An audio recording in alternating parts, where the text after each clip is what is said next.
Well, welcome back to Cross Country Day at the Mars Maryland 5-Star at Fair Hill, presented by Brown Advisory. Maryland, no stranger to top horse sport, known for iconic events such as the Maryland Hunt Cup, the Preakness, and now home to Mars Maryland 5-Star. I'm Sinead Halpin-Maynard, joined in the booth by previous 5-Star winner here at Maryland, Austin O'Connor. With 2 days of dressage competition behind us, we look towards 22 horse and rider combinations, and there we saw only 3 horses break the 30 barrier.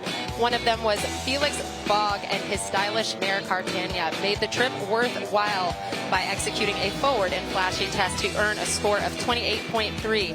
1.1 behind our second place finisher, U.S. Olympian Caroline Martin, and her Paris partner, HSH Blake. They made their 5-Star debut, cantering down center line with confidence to knock out a 28.2. That was enough to secure them a secure podium placing after the dressage phase. But it was New Zealand combination that would end up painting a perfect picture. Artist and Monica Spencer delivered a 23.7. The best test from a Kiwi rider at any level on U.S. soil, and we caught up with them after their test.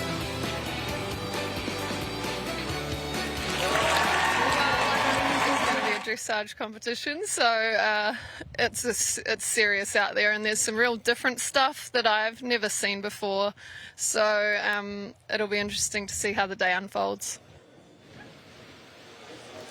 And looking towards today's competition with our 22 combinations, we will start out with Caroline Pamuchku and HSH Tolan King, followed by Boyd Martin will be second out on track. And we will see our results from yesterday. And Monica Spencer from New Zealand start out with a 23.7, followed closely by Caroline Pamuchku, HSH Blake. Sweden's Felix Bogg behind on Cartagena, then Boyd Martin, Commando 3. New Zealand's Chilly Morning in that 5th place, as USA's Jenny Brannigan and FE Lifestyle round out that top 10, and Buck Davidson, Cooley Candyman, will head out in 11th place. And I am here joined by in 6 decades, I think an Irishman hasn't won a 5-Star, and you did it here 2 years ago. What's it like to be back? Oh, it's amazing. I've got goosebumps about today. I'm so excited. It's an amazing course. Pierre, the new course designer, he's definitely put his own stamp on it, let's say. And there's a lot of questions, and I don't think these riders today quite know what's going to happen until they get out there. I think that's top sport. I don't think any of us know what's going to happen. What does it take to win a 5-Star? A little bit of craziness. I think first and foremost you've got to have an amazing horse. You've got to, especially around here, you've got to have blood. They've got to gallop, and they've really and truly got to love the job. Well, with that, we're going to catch up with the third member of our team, Frankie Theriot-Stutes. Good afternoon, everyone. I'm down here at the finish line where the excitement and nerves are absolutely brewing before we get underway. Behind me is the rider tent, where there will be a lot of loved ones looking to see their favorite riders come home close to that target time of 11 minutes. We were able to take a full look at Pierre Le Grouple's track. Here it is. Come along with us on the Yanmar course animation as we preview the 5-Star track here at the Mars Maryland 5-Star. This year, the course has a new look, a new designer, and some new flair. Riders leave the box and head out over the Cecil County flowers and a couple of gallop fences before they arrive at the first combination on course, 5AB, the Brown Advisory Timber Rails. Once done there, they gallop into the main arena, where they encounter the Chesapeake Beast and the Bay Bridge. There's a lot to do in here, and riders will have to be very sure of their plan. Once that's complete, they head out a few more gallop fences, and then a serious question as they come to the Yanmar Sunken Road. Here again, Pierre has left you with a lot of decision-making to do, and they'll have to pick their path carefully over the A, B, C, and D obstacles. They'll gallop away and head to the Taylor Harris insurance fence, followed by the Cascade Keyhole and Canoe. At 16 A, B, and C, they'll navigate Pierre's puzzle and begin to make their climb toward the back portion of the course.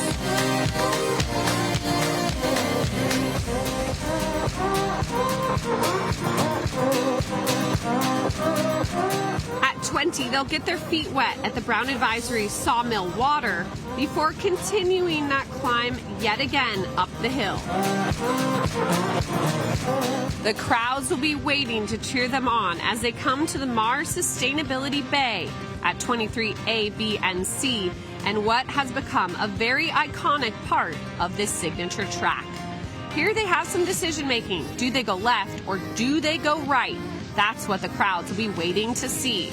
Of course, not complete until they navigate those signature crab fences that we've come to love here in Maryland.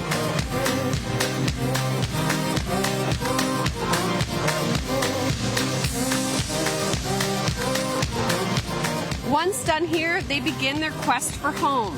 Headed toward one of the biggest fences on the track, the Quarry View Building Group Foxcatcher Flyer. Over that with just one main combination left to navigate, and that will come at 27 A, B, and C, the Fair Hill International Drop. You've seen this since the inception of the event, and it's very, very exciting to watch. The roller coaster's always a crowd pleaser through there, and then to 29 AB before they're going to make their look for home and hope to see the Maryland Sports final turn, crossing the finish line at what they hope will be 11 minutes flat.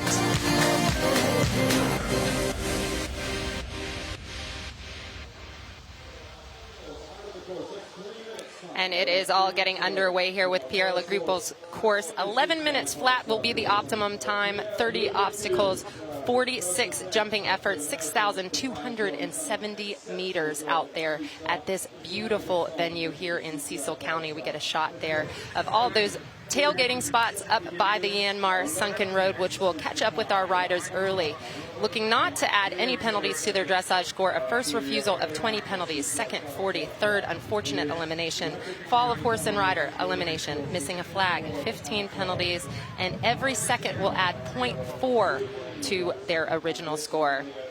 As we have Caroline there getting ready, we will take a look at the start list here in what order we'll see our riders coming out, starting out with USA's Caroline Pamuchku, followed by USA Boyd Martin. That has a 100% clear rate across his last 10 FEIs. Canada's Jessica Phoenix with Wabbit. FE Lifestyle and Jenny Brannigan will be fourth out to sea with Shannon Lilly, Allison Springer, and then another Canadian out there, Lindsay Transel, Basie Rouge, coming off of 2 4-star wins, Arden Wildesen. And rounding out here at the top 20, we will have 17th out Janelle Price, but right before her, our leader, Monica Spencer, finishing the day with Mia Farley on the well-loved Phelps Boyd Martin Commando 3, Buck Davidson, Cooley Candyman, and a third ride for Caroline Pamuchku will finish our day. They're a beautiful shot, Austin, of the main arena here. We will see horses galloping through at top speeds in just moments. Yeah, we've got a great pathfinder in Caroline. She's got 3 rides. I think she's going to sleep well tonight. So I would imagine this is a 10-year-old by Tolan R, bred in Ireland by William O'Brien. I think Caroline will use her first ride, I would imagine, as a bit of a fact-finding mission. I would have thought it'll sort of set her up for her number 2 and number 3 ride would be her plan. Yeah, it'll be exciting. All 3 of her horses, first-time 5-star competitors. Caroline, not so much. She has been at that level for quite some time. We have a great shot here at that waterfall that's coming down that'll stay on. And then we see a familiar name there with back in 2023, Austin O'Connor and the famous Colorado Blue bringing home the win. 2022, Tim Price. 2021, American Boyd Martin and On Cue. And last year we saw Oliver Townend and Ballamore Class take the win. Will it be a U.S. winner this year? There's a lot to play for as number 1 set to go is kicking things off here at the Mars Maryland 5-star at Fair Hill, presented by Brown Advisory. We have Caroline Pamuchku, HSH, Tolan King kicking us off. Yeah, she's just got off on a nice rhythm. I think fence 1 and 2 are lovely. I think the question started fence 3. You're already meeting a water jump. quite a decent triple bar into a pond, and even at fence 3, this could make or break your round. So it'll be interesting to see her there. No, and you were out on this track. I mean, the footing is just phenomenal as she gallops up to this big rail at fence 3. Yeah, the footing is unbelievable stuff, and the general feeling here with the crowds and as I say, the beautiful ground and the long stretches of gallop. There's no feeling like it in the world. Well, she proved me wrong. She made fence 3 look very easy for this. HSH Tolling King comes here off a 4th place finish down at Stable View in Aiken, South Carolina, adding no jumping penalties to her round, but did add 12.4 time penalties. Yeah, she's just got into a nice rhythm. She's not chasing, allowing the horse to jump. Now she'll come up to she's got one more fence than the Maryland rails, which is not a question, and then we'll see her in the arena.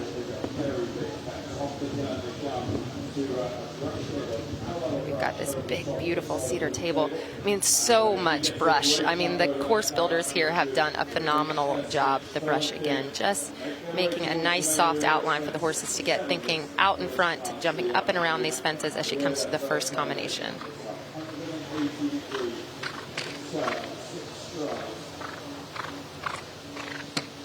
Beautiful, and I think with Pierre and Tyson Rementer, the job they've done here is unbelievable. The presentation and their team, the fences are beautiful, horse friendly, but still intimidating.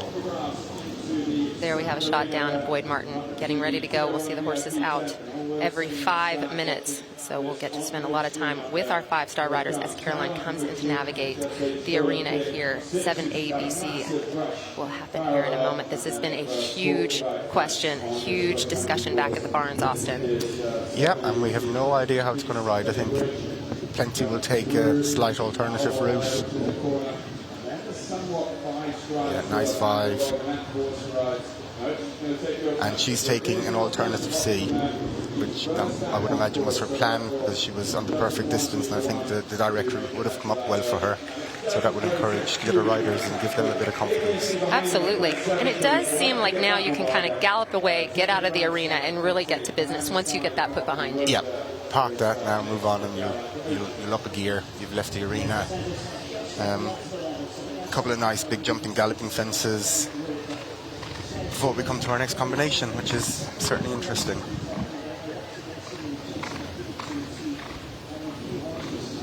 So we've got fence 8 here as she has a big jump and then carves around to 9. This is where we saw our young horse competition, our 4- and 5-year-old competition that concluded yesterday.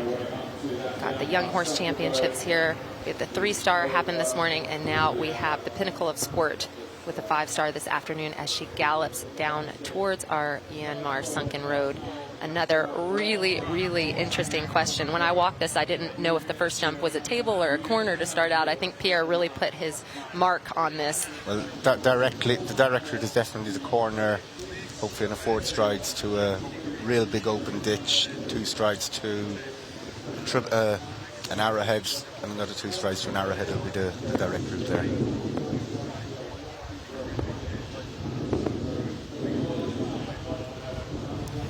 Here is that first corner.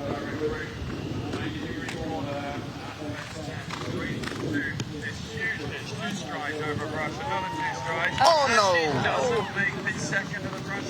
That was not where I thought that problem was going to be. No, certainly not. She was the first 3 parts were amazing, and I don't think she did anything wrong. She was in a good rhythm, jumping well, and a bit of greenness came in at this level and just didn't lock on to the final element. Absolutely. He kind of thought ABC done, yep. Not ABCD. Yeah, there was nothing malicious or naughty. I think it's just a mistake. And that can happen to anyone. And, you know, again, this horse is jumping so well. I think Caroline's giving him a really thoughtful ride. This is his first 5-star out here. He is very good in those jumping phases, but now it's not even going to take the pressure off a little bit. She's still got a lot to jump as Luke 140, Boyd Martin, head out, ranked in 7th place, and this horse has a 100% clear jumping rate across his last 10 FEI competitions, Austin. Wow, that's impressive. There's no better man in the plate than Boyd. So So there we see Caroline head through the Cascade Keyhole and Canoe, and that fairly straightforward. That was a little bit of an easier question than what we saw from Ian Stark last year, as we have Boyd heading down to this first water. Just a chance to kind of get the feet wet. Yeah, and Boyd will want to put this fence behind him, to be perfectly honest. Because he hasn't been very lucky there the last couple of years, so he'll suddenly get into another gear once that's done.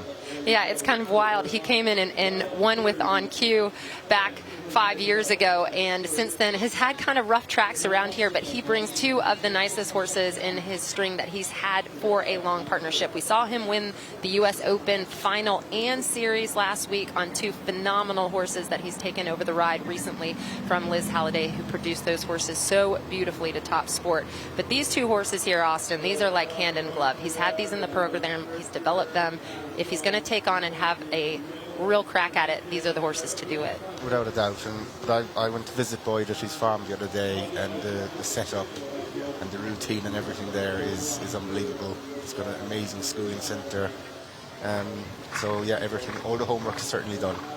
So we see Caroline as she heads down to Pierre's Puzzle. Everyone will be watching here. I would imagine she will be setting up for the long route, already having had.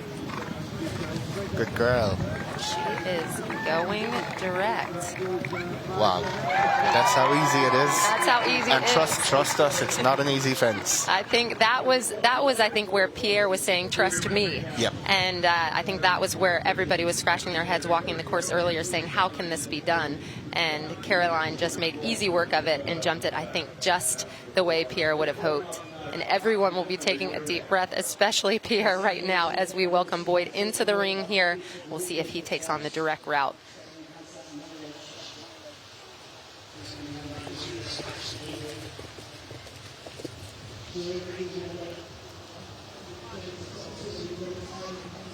And another one to Take the long. make the long route very quick. Very quick. That was good thinking. That was some plan. The long route very quick. You know, and it's wild. Even from this angle of the TV screen, the angle from 1 to 2 is just very, very intense. It doesn't even feel like it's on a line. Well, quite frankly, it's not on a line. It's not on a line. It's definitely a lot of wiggling. He was as fast as any there, so it'll be interesting to see if anyone attempts that direct route there when you can see how smoothly it can be done. Big jump here over fence 8 as he carves around to this timber grandstand.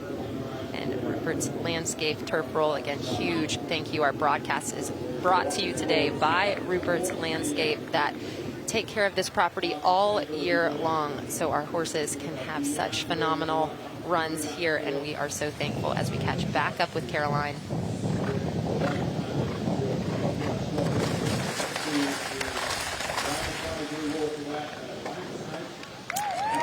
Easy work again. Nice bounce there, both on frangible clips. It's just a careful jump, but it gets the horses back on their toes.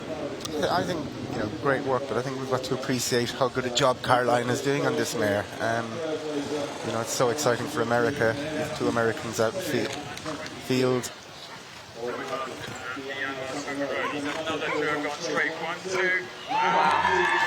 As I said, that amazing riding again, and it's so exciting for America to have two amazing riders out for us today. What a partnership there, too. You could see Boyd ended up being very much behind, being very positive, but making sure that Luke 140 really saw where he was going. And he answered the question as we see Caroline up at Maryland Crabwater. Really working hard there.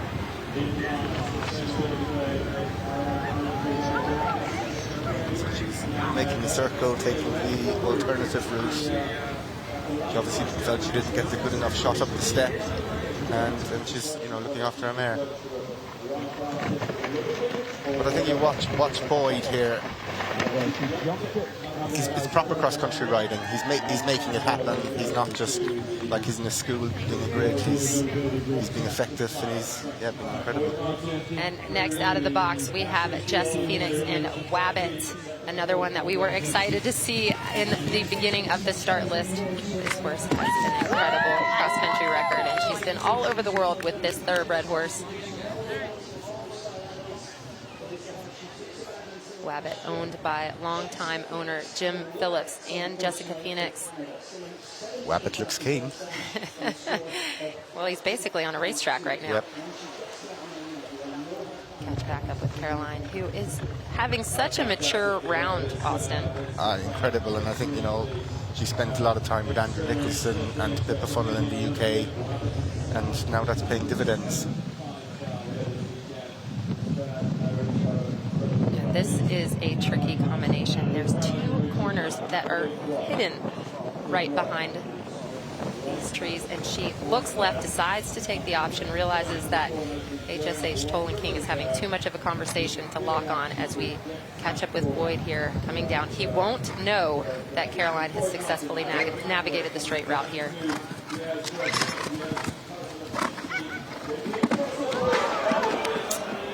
Unfortunately, just takes a long tumble down the hill. The horse takes such a big jump over that ditch and just doesn't get up and around the brush. I mean, the difference there with Boyd and Caroline, Caroline was very deliberate on her three strides from the ditch,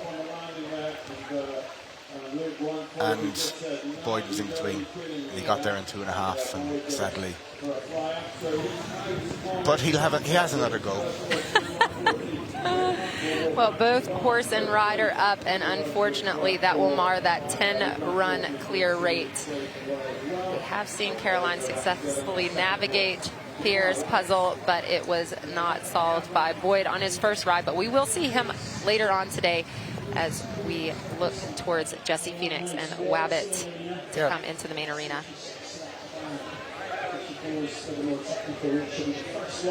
To take on that more technical route, and she's far around the so quite regular with this horse. Just has that experience. It's really just that. She comes through the first.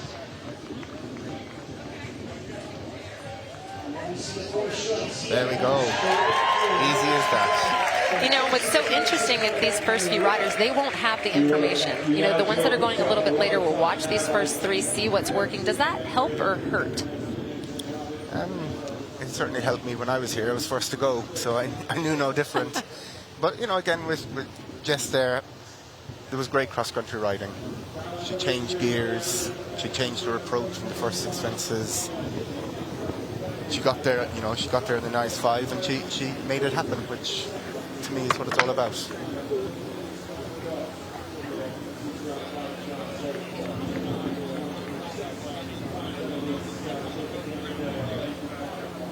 Wabbit, 15 years old, no stranger, like we said, to this level. Has been such a fabulous partner for Jessie, who galloped around the 3-star earlier this morning. And we also saw her last week at the U.S. Open having a fabulous finish on Fluorescent Adolescent. Another one that just breaks the mold a little bit, but Jessie doesn't seem to need any molding. She can get these horses to give her the results that she is looking for. Yeah, but just watch Wabbit and his enthusiasm. He just completely loves the sport. So Jessica's going to take a different route here. Too much. Jess Phoenix taking the longer route at the Yanmar Sunken Road.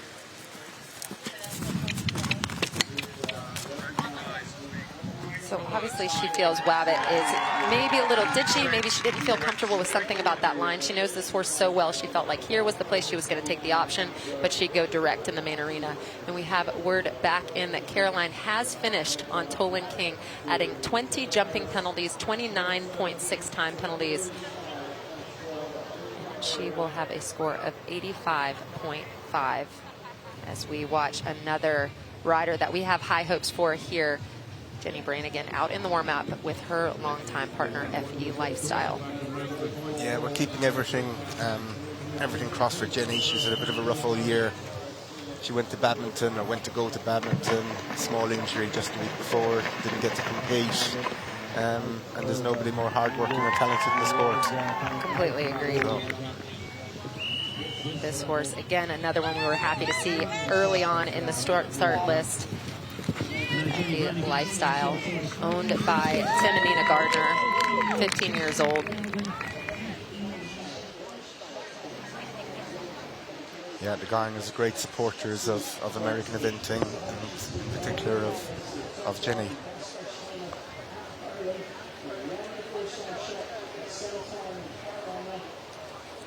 A horse that has a 90% clear rate in their last 10 runs, last 10 FEI runs, and all fingers crossed for her.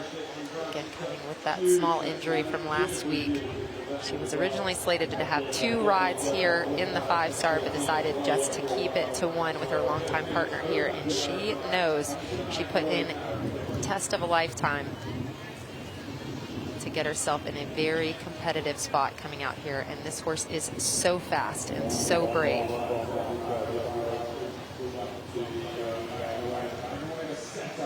Wabbit coming down to Pierre's puzzle. Whoa, Wabbit.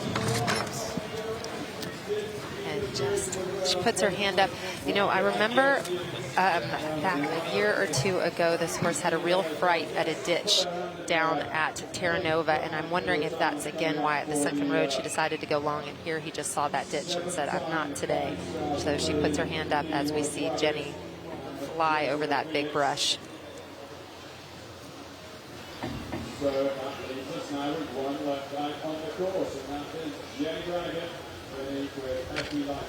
So confirmation that Jess has retired.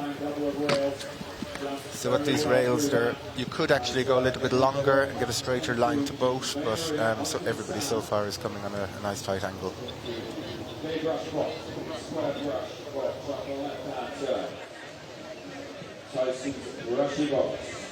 And then off the right hand turn, now there's a 3-car combination that Beautiful shot as she comes in right in front of us here in the commentary booth. Big jump over that brush, and she sets up. See what route we've seen it 3 different ways.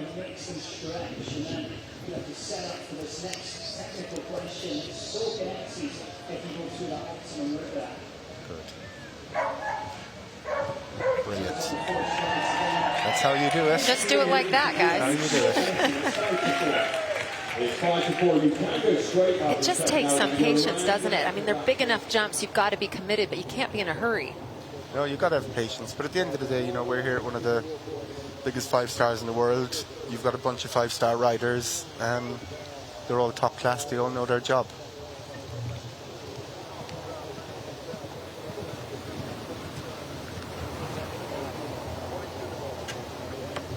Big, beautiful jump there. A little drop away on the backside. It's the perfect day for eventing. The ground is perfect. The weather is beautiful. The crowds are enormous. There's some buzz out there. Yeah, and it's just going from strength to strength, this event. You know, I was watching the 3-star earlier, and already up at the Crab Water, we were 3 rows deep in spectators. So 5th year running, and really, really making a name for itself. And with weather like this, I mean, we just have to be so thankful, because the autumn here can be a little up in the air, but we got a deluge of rain on Monday, which just made this footing here absolutely perfect. I've never seen so many riders walking their courses without their shoes on.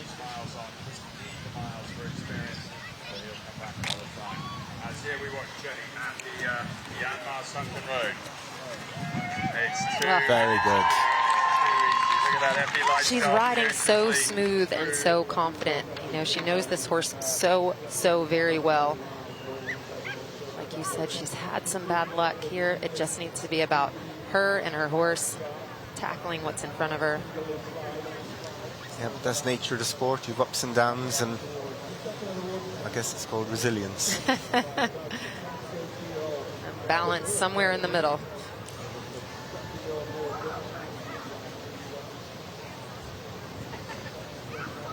Jenny had that fabulous result at Burley back in 2024.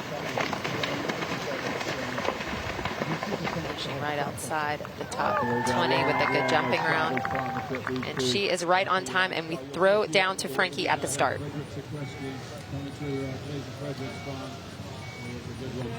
Actually, we throw down to Shannon Lilly at the start. It would be exciting to see Frankie run out of that start box, but we're going to watch Eindhoven Garrett, this powerful, large pony, get underway. Right, Sinead, I have a question for you. How many are going to make the time? Oh, that is a very good question. If any. If any. I have got, I think ground is good. I'm going to go with 2. What do you think? I'm not sure anybody will make it. You got to commit. Nobody? Okay, 1.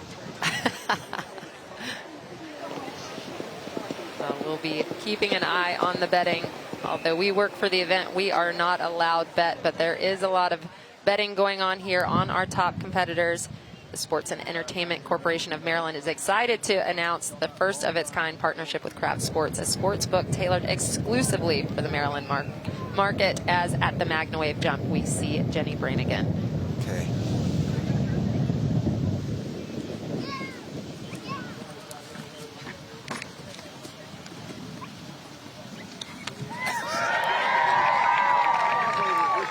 Oh, Brilliant stuff. amazing. I mean, in here we're holding our breath. But you can see the crowd was so excited. They were cheering before she even got down the hill. And again, she was so clever there because you actually saw her get a bit excited for that D element. And then she just waited, held the line, and Effie Lifestyle solved the rest of the puzzle there. And that's what a partnership is about. Pierre's puzzle is getting solved. Yeah, but I mean, I think from Pierre's point of view, it'll take a lot of confidence. You know, 2 combinations have jumped really, really well. There is an alternative, which wouldn't be actually that long to take. So yeah, I'm sure he's a happier man now. Well, he told me a story of how he was a kid riding on the beaches in France and would gallop up these huge dunes, and there'd be seagrass up at the top, and the horses would just have a sixth sense about it. And he felt in his mind that's what he envisioned the horses doing. And in my mind, I thought, you're mad. But I think he wasn't. He's a horseman. He is a horseman, through and through with the whole family. They'll all be watching from home, but the horses had to be taken care of. The kids had to be taken care of. So a big shout out to Pierre's family at home that are watching. We are so thankful you shared him with us this week.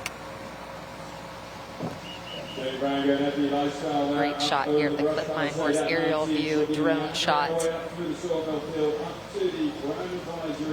Jenny is making this big climb up the hill. We'll wait to see. Shannon Lilly is out on course. Seeing clear across the fences so far for Shannon Lilly on our scoreboard. Jenny makes her way up to the second water combination.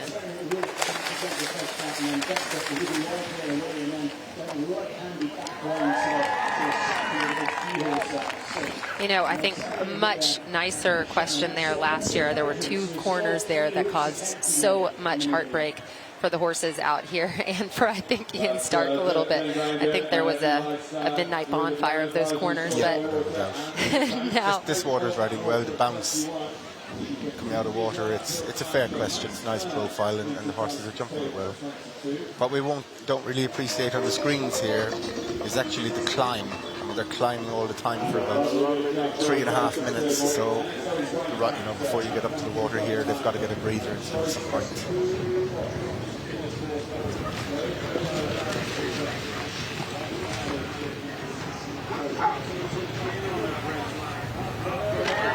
So well ridden. And she's going to have to get a breather into this now, going downhill, this horse. You can just see he's just starting to labour a little bit. She'll fill up his lungs. They're running down that hill, and hopefully he'll get a second wind. And see, this horse has the biggest step up at the top. She was a few seconds behind, but here you can see that stride opening back up. Jenny taking a deep breath herself, realizing that home is close, but there are still some big questions to jump.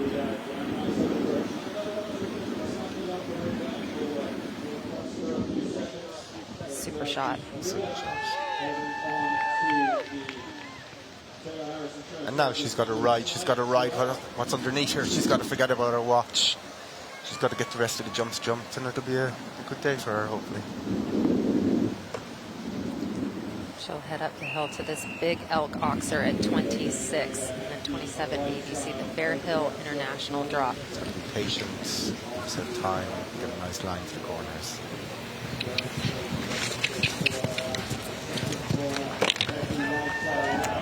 And she She makes easy work of that as she can smell home. Austin, what does it feel like to be at this part of the track? You know, with Jenny's experience is great, but she knows, you know, these last 3 fences, they've got to be jumped, they've got to be respected.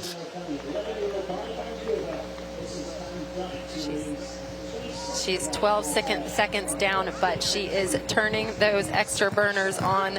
I think a clear jumping round today is going to mean a lot. 17 seconds to get home. 3 jumps left to jump.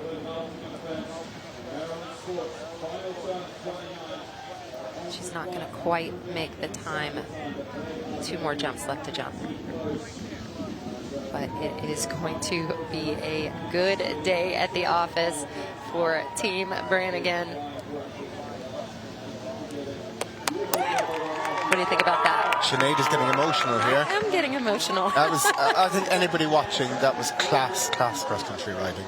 And nobody deserves it more than Jenny at the moment. She can point at herself as well. Absolutely. What a partnership. Adding just 9 seconds to the clock. She gets up to top the leaderboard, adding just 3.6 time penalties, a 36.4, as we catch back up with Allison Springer and Van Dyke. Not the best day for her in the sandbox yesterday. She will look to make things right here on Pierre Legouten's 5-star course. This is a first 5-star for Van Dyke.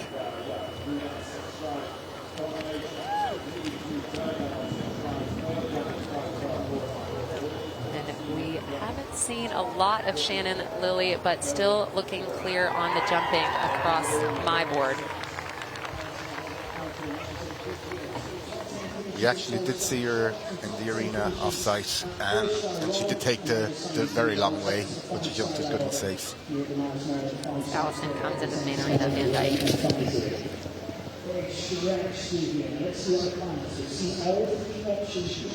See which way she decides. Straight route or some version of the alternative.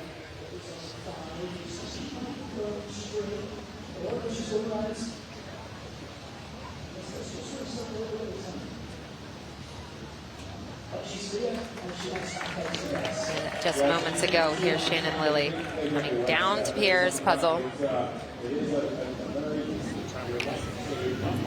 She decides to go long, the first one who has decided to take this option. It's a little straighter shot here. Wow. Oh, that's good. No, but that was sensible. She took the long route, but it's not terribly long, and it's safe. Allison heading down to number 8 on Van Dyke, having navigated the timber rails, the brush box, and the Chesapeake Beast and Bay Bridge.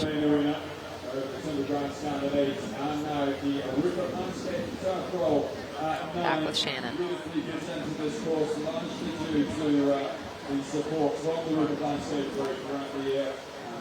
You know, and this horse has been jumping so big, Austin. You can see why she thought maybe coming off the top of that puzzle might have over jumped a little bit. He's got so much scope and so much try. Oh, and unfortunately there, just caught off in that bounce. Just lacked a little bit of oomph and paid the price.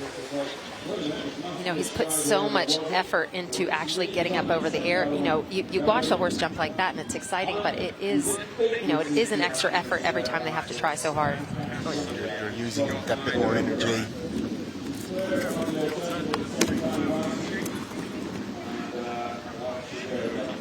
Wow, a very positive ride there for Allison. Obviously knowing that Van Dyke would have a little bit of a look there, felt like she just needed to give him that positive ride in, and he answered the question really well.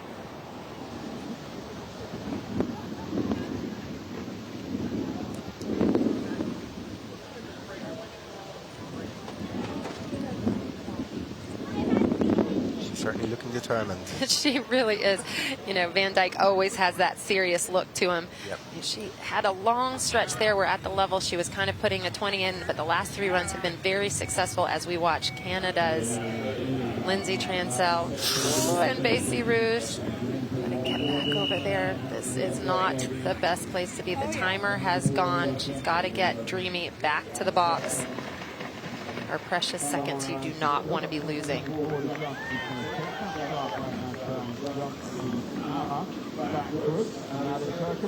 You still see in the corner screen there, Dreamy not really wanting to get in the box, but it's not even not wanting to go. It's just adrenaline. They're pumped up. Just not quite coping with it. Shannon. How disappointing and frustrating. So frustrating. There we she's go. off. Well done. Husband, Zav. Yeah, so Lindsay spent a long time in the UK, and they met in the UK. She trained and worked for Lucy Vigasma for years before meeting her husband, moving to France, and then I think they moved to Canada 7 or 8 years ago.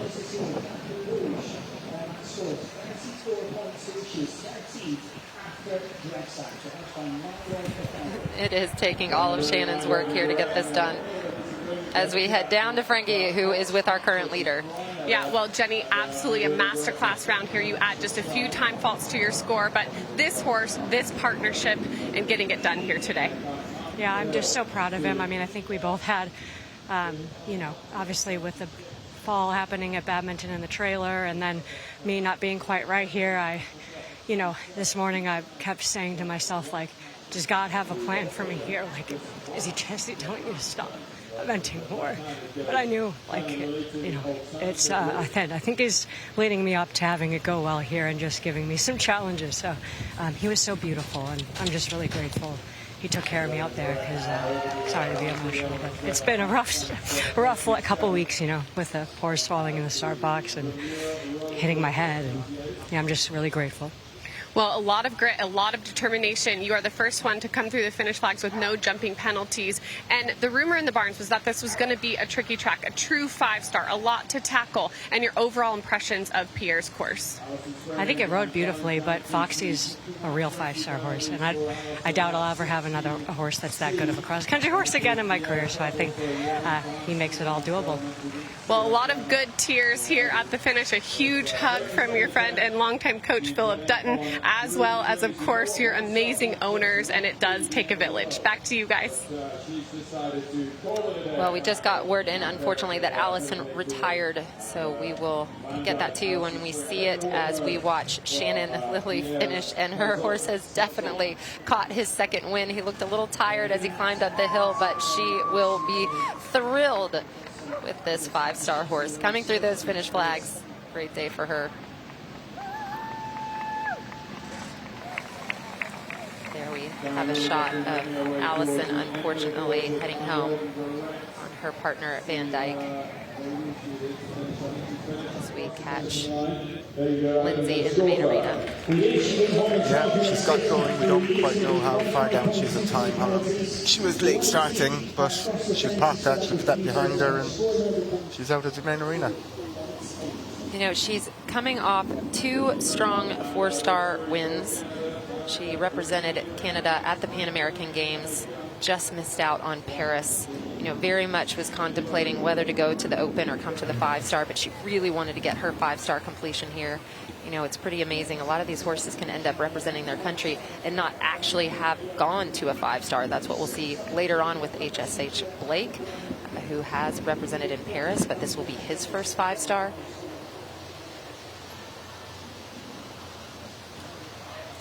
Another great shot of Cecil County and that iconic Fair Hill Water Tower. Over 100,000 horses in this great state of Maryland. And we are so fortunate to have 75 different horse and rider combinations from 7 different nations calling it home for the weekend. And another shot at Lindsay Transell as she heads towards the sunken road here. So she's taking a slightly longer. She's using the sunken road as opposed to the ditch. Herself. So Blank's going to start box will be counted down.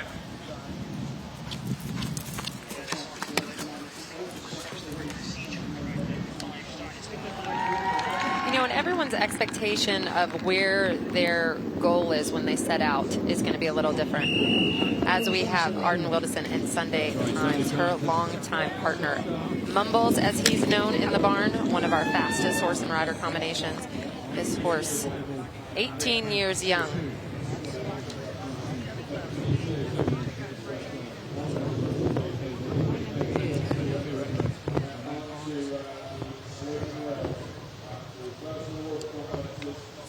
Back to Lindsay.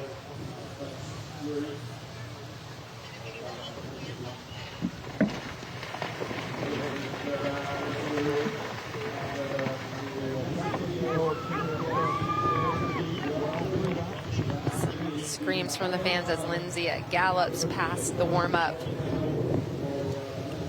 Arden wasting no time, starting to dig into this track.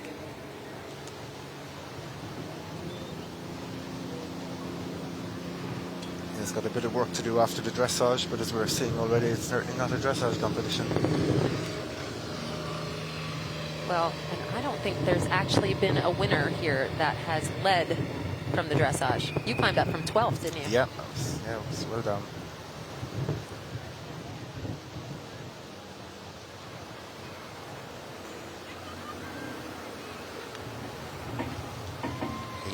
Hailing the cab. Now it'd be like hailing an Uber. I don't even know if we have cabs anymore.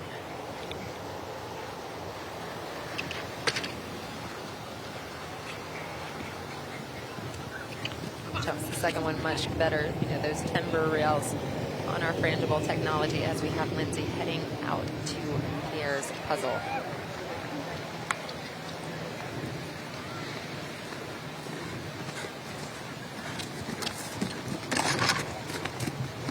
She's going long. What we don't appreciate on the screens again, the size of those rails going in are maximum. I mean, they're big, okay, they're on pins, they're frangible, but it's a big, big fence. Easy work there. And I would say that was always the plan. I think they're very much looking for their first 5-star finish, and they know that putting in a clear jumping round is going to mean a lot. Yeah, and as you say, everybody's got different targets. It's their first 5-star to complete 5 stars, big achievements. And that's certainly her plan today. See all our tailgaters back there enjoying an afternoon cocktail and charcuterie board as our riders and horses hard at work. And look at him now, he's opened up his gallop. Take a breath getting out of the start box and on to the track.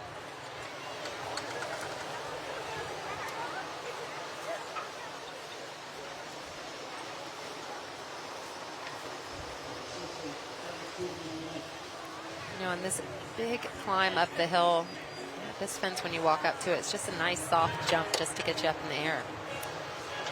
Yeah, but say you're just climbing and climbing and climbing, so you know, you just sort of ride a little bit what's underneath you.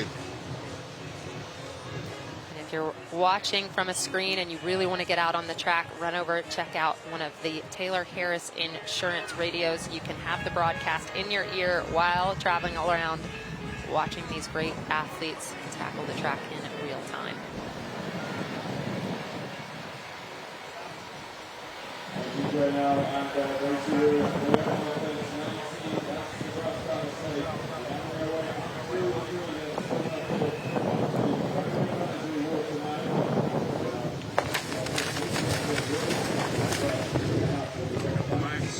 No problem at all.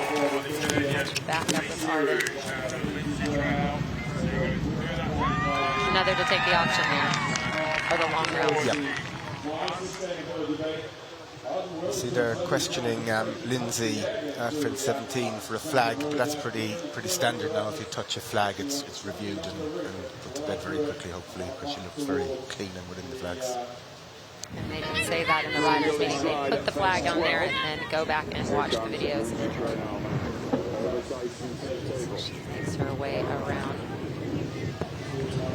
this big water complex again. She's taking the longer route. So I think she's the first one we've seen go to the left. It's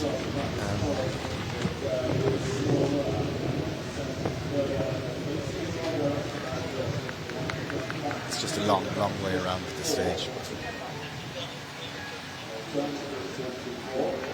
But much safer. Much safer, I say. And new starter, Will Faudree, Mama's Magic Way, known as Mason in the Barn. A true cross-country horse. But to say that, everything we've seen out here has been a true cross-country horse. But we're excited to watch Will and Mason set out on track. This horse, a 14-year-old Hanoverian, owned by longtime supporter Jennifer Mosing and Sterling Silver Stables, by Mighty Magic, out of Straightaway by Star Regent.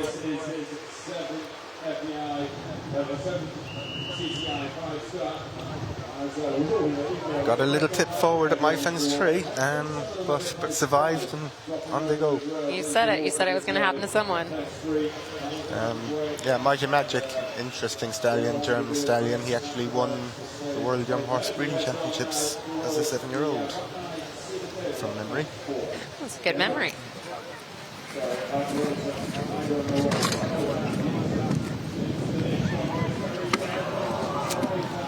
Unfortunately, it just doesn't get that done. Yeah, sadly, it just didn't have the power, didn't have the energy, and I think for this fence you need it all.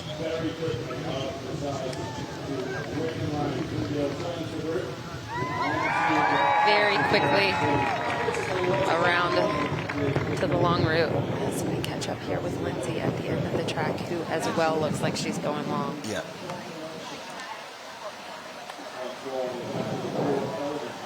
You know, ideally, it's to obviously make the job easier and safer and to come home without the jumping penalties, but you are out there for a lot longer. Oh, and long ways are energy zapping.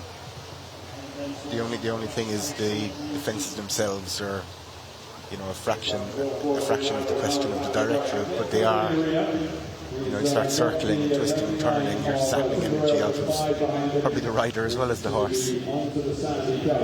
Will Fawdry into the main arena. He's certainly looking competitive. He's got a bit of catching up to do, but he looks on it.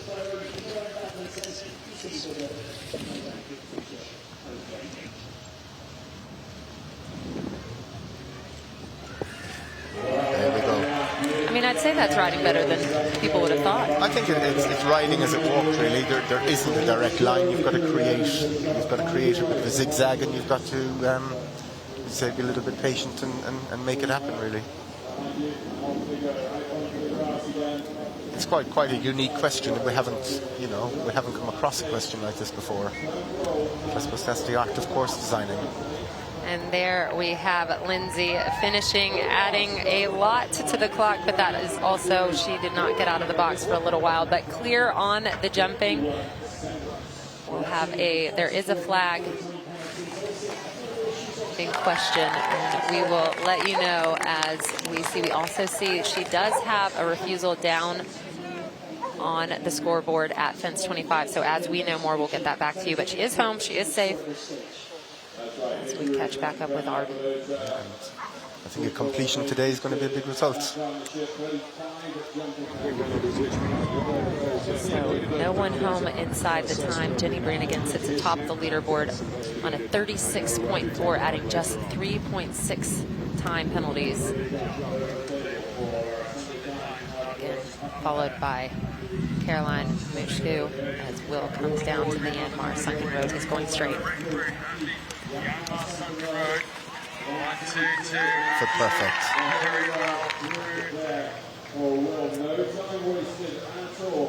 Such a great expression on this horse's face. This was not the expression that he had in the dressage ring. No, but he's now in his happy place. Yes. And dare I say it, I think he's almost half a gear up on Jenny.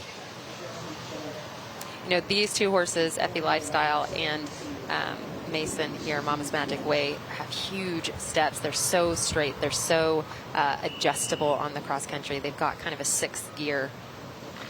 I guess what you call true 5-star horses. You know, you always think about that you want to be riding something that you feel could go a level above. So when you go out onto this 5-star of a track, you really want to feel like you're riding something that could jump a 6-star if there was one. Yeah. And we have a new starter, Alexander Bragg and Quinn Diva. Yeah, certainly very excited. He's Alex, based in Somerset in the UK, has made the trip. Very, very good cross-country combination. They were third in badminton in 24.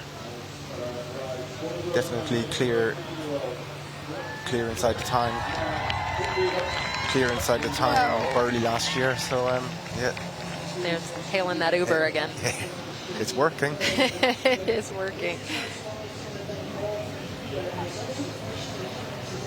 She is making her way home and already giving him huge pats. You know, not that slow.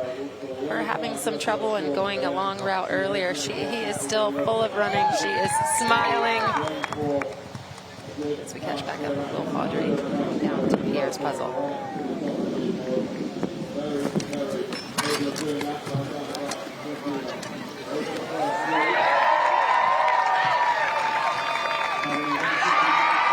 Will is on a mission.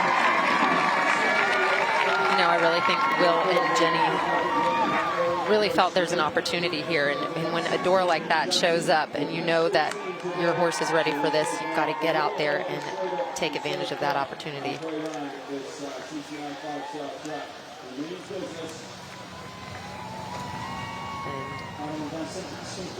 Arden finishes on a 72.8, stopping the clock just 21 seconds over. It's impressive. With a 20. And having to work quite hard at times.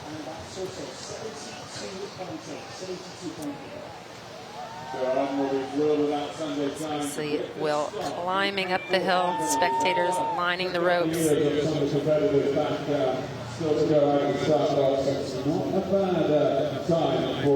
Alexander Bragg coming into the main arena. Yeah, Alex was a bit disappointed on Thursday. It didn't quite happen for him in the dressage, but as you say, he's got to put that behind him now. And that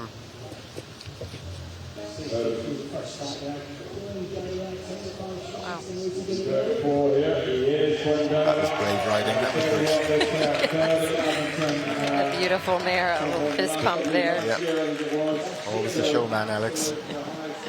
Well, got to give the people what they want, Austin. Yeah, absolutely. But you know, he's got to be confident. Say he's jumped around badminton inside the time. He's jumped around Burley inside the time, or Burley very close to the time in badminton. So that gives you a lot of confidence coming here.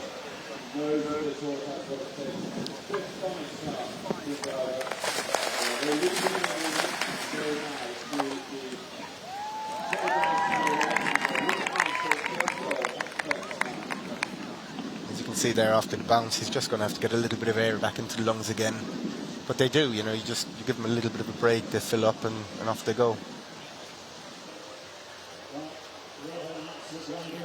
Nice drone footage from Clip My Horse aerial view as he climbs up the hill from our Sustainability Bay.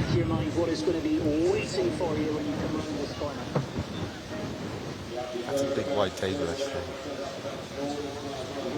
It's going direct.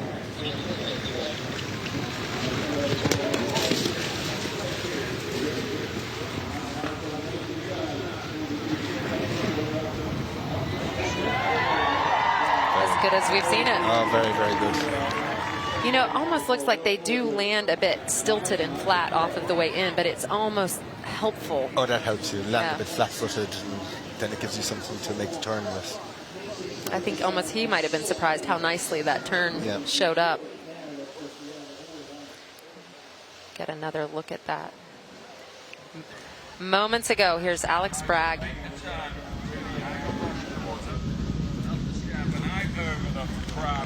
Very fluently through the... Easy. Very good. As Will is making his way towards the backside of the course, checking his watch. 1:24 to get home. So one big question in front of him.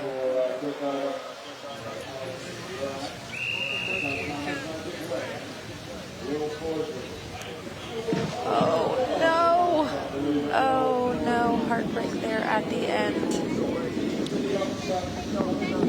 Heartbreak is right, because it was an unbelievable round. And, you know, I think Will is going to be cross with himself. It's a big oxer. You have to take him back. He just took it back too far. Simple as that. And neither of them deserved it. Oh, what a shame. But we see the frangible pins work perfectly. They're both walking away. They're both absolutely fine. You know, just thinking, yes, it's a big fence, but probably already thinking about the drop in the corners and just too deep to make that big spread. Yeah, just didn't get to move up the last stride. It's easy sat here, Sinead. Absolutely. Absolutely, but like you said, that's why we have this frangible technology, keeping from a horse fall. Yeah, which is amazing for our sport. Oh, it just, it can be going so well and change in just a moment. It's devastating. Today was his big day. He was here to be real competitive, and he was looking very, very competitive. And then in a split second, it's all over. And that is 5-star. As you see the crew working hard to get that back together. This isn't their first rodeo. They will get this under wraps, and they'll be on the radios as we have a moment ago. Back to Alex Bragg coming down to Pierre's puzzle.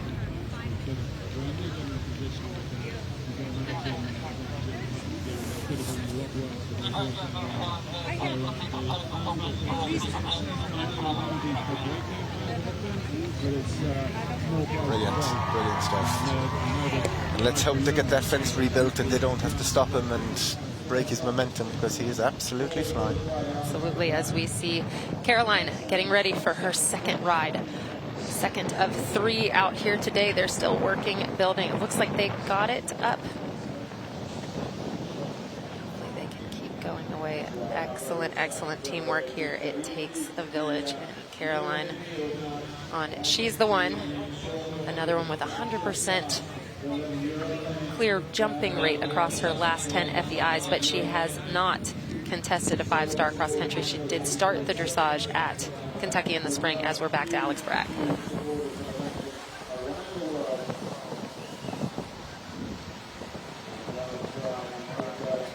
A huge shout out to the Rowe family who own this horse.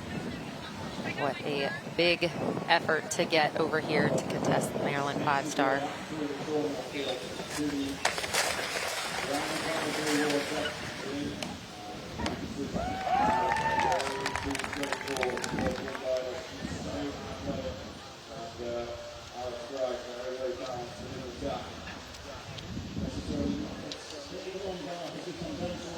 Does take so much. Big thank you to our title sponsor, Mars. Sponsorship division within Mars Incorporated, a link between the iconic brands and the equestrian community as we watch Alex. Lone man on course right now. Lone man, but looking fresh. She's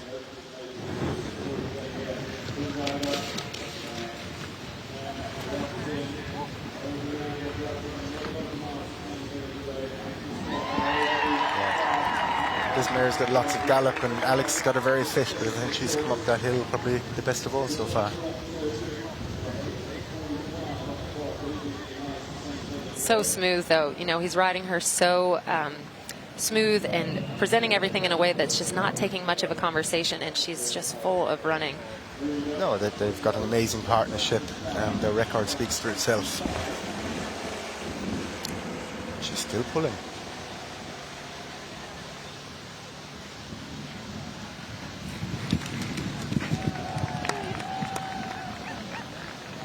They're charging up the hill. Going to be looking pretty good on the clock.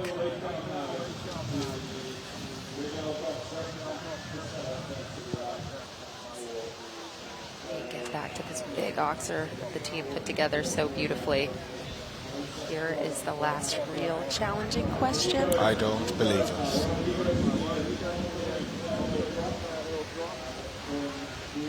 I don't believe it.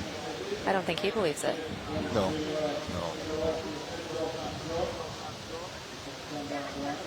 I don't even... She's on the bridle. She's fresh. There is something about... I mean, I think Alex is in shock. just doesn't know what's happened. No, I think everyone is in shock. I mean, this mare has jumped off the leaf pit in Burley. That's what I was going to ask, yeah. I mean, that's way more daunting than this. And she's just, you can tell, he didn't add any more pressure there. You can tell he felt that this was just a... I think he must think there's something wrong. Or the mare is just not, to our eyes, she looks great. He knows her. I mean... She's absolutely, yeah. I think...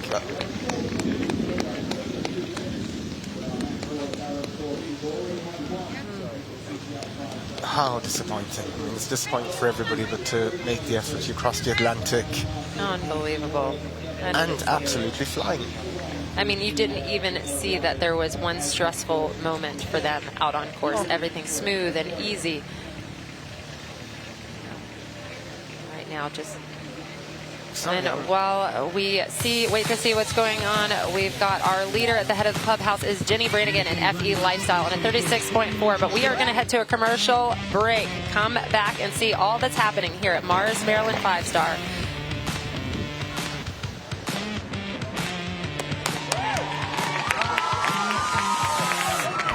The Mars Maryland 5-Star would like to thank Mars Equestrian and the Mars family of brands for their support. Mars Equestrian, Buckeye Nutrition, Ethel M Chocolates, Nutro, Pedigree, Antec, and Sound. For tempting you to crack into new foods, for helping you build epic memories. You're welcome. Come experience more in Maryland. Go to visitmaryland.org. We'd like to thank the following partners: Mars Equestrian, Brown Advisory, Cecil County, Maryland Sports Commission, and Maryland Stadium Authority. Chesapeake Collectibles always has surprises in store. I've got to find out. Look at what we've found for season 12. I think my jaw dropped. Our experts examine the details. This is one incredible find.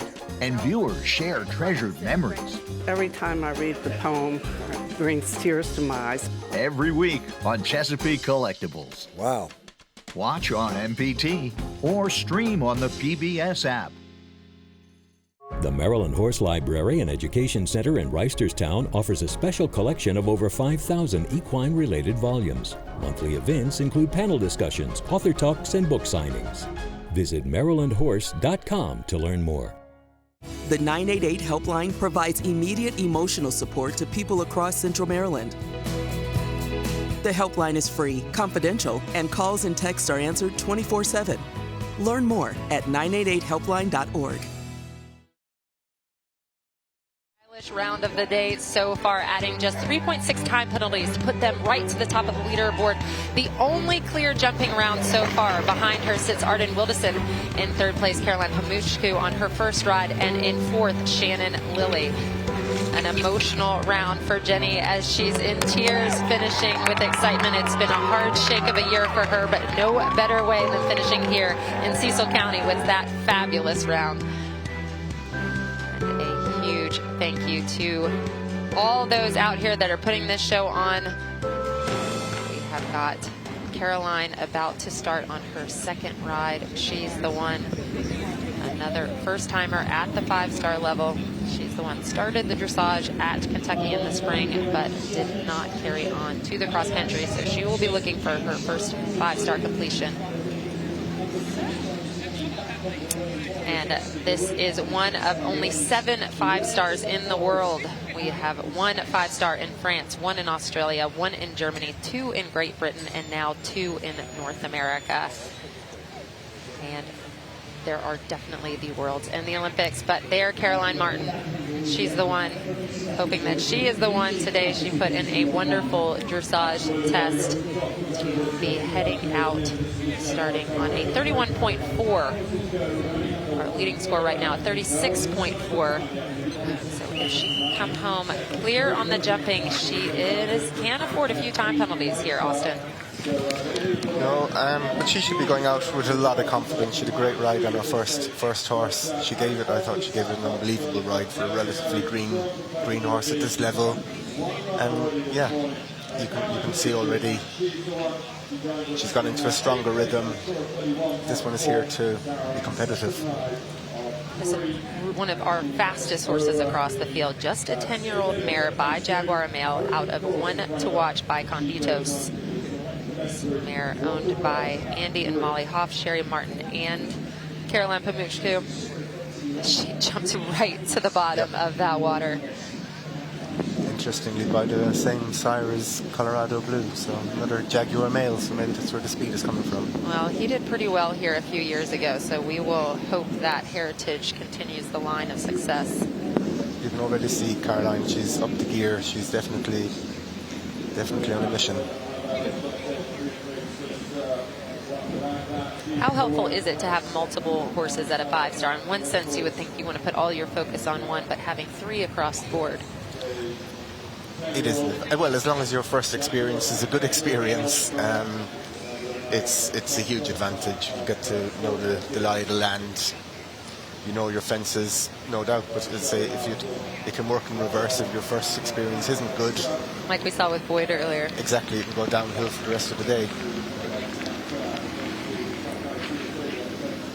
You know, and this here just seems like a little speed bump, just something to check the rideability at the beginning of the course. Yeah, that's a lot of cross country now. There's these sort of fences are put in literally just to slow you down, take away a little bit of gallop, and just see if you can use the various gears.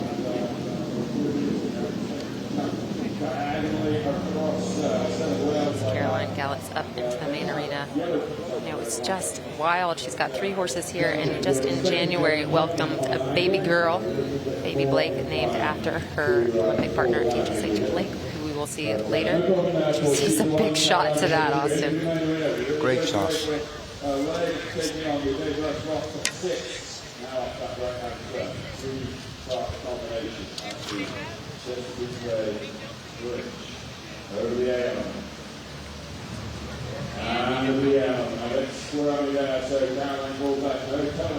Again, taking the similar route we saw earlier with her first ride.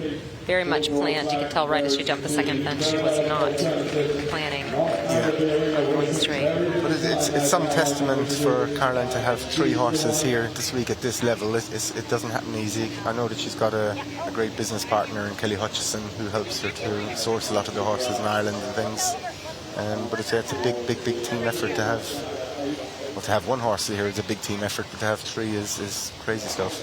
And she was down at the U.S. Open last week with double 16 in the final. So busy time of year for Caroline and her crew.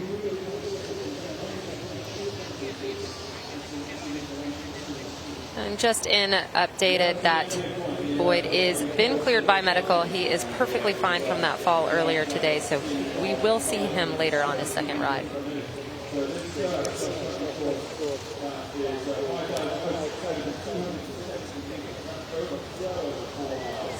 Caroline, currently our only horse and rider on course. Our riders coming out every 5 minutes. So we get to spend a lot of time following them around this track. This horse was also bred by Jody Amos. Based in Aston Le Wolds in the UK. Let's see if she decides to go straight here. This is where nope, she's going to take the long route. She came to a little trouble with her first ride here earlier, having an early 20. So she's decided here a jumping clear is going to mean a lot on a day like today. And these decisions are all about knowing your horse and knowing your particular horse and the stage of life they're at. And it's not that long. No, and more importantly, it doesn't really break your rhythm as much as some long routes do.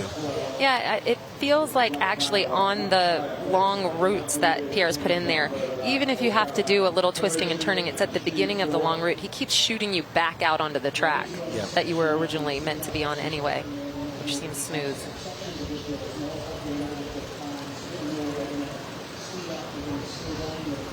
But generally speaking, if you want to make the time, you can possibly take one long route as a rule, but two doesn't work.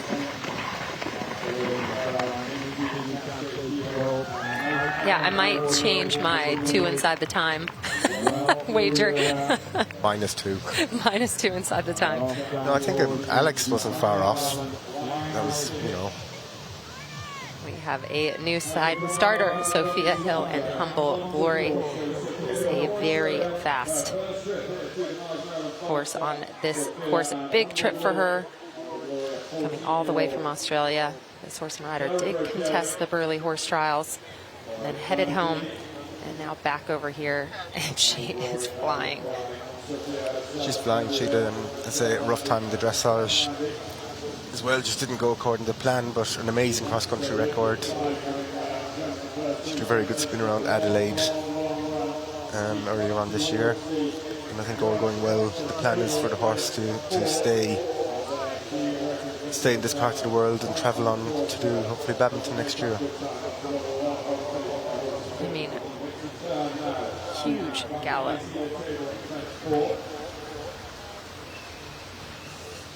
Now we catch up with Caroline up at the top of the hill.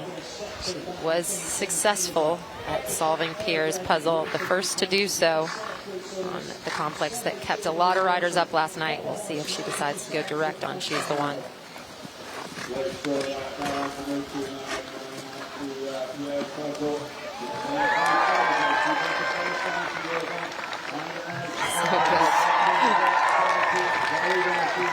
You know, and She's the One didn't even touch the rails on the way in. She is so careful. It's been great, but I mean, those rails are big. It's amazing how well horses have jumped them, to be fair.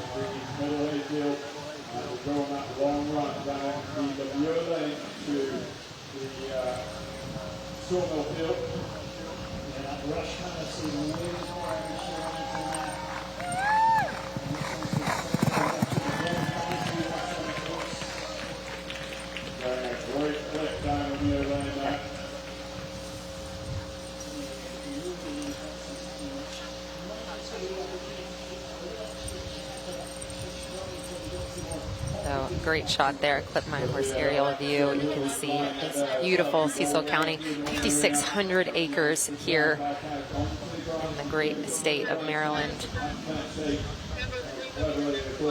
Such a lovely part of the country. She's the One looking full of running as she's tearing up this hill. Flying up the hill. Yeah, I think you called it, Austin. Her confidence, you can see, has really come on since her first round.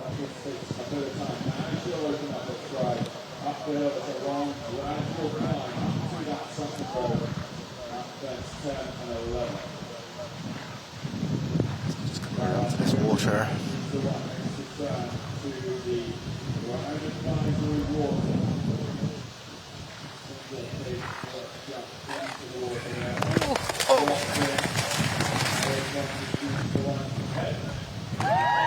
Yeah, recovered.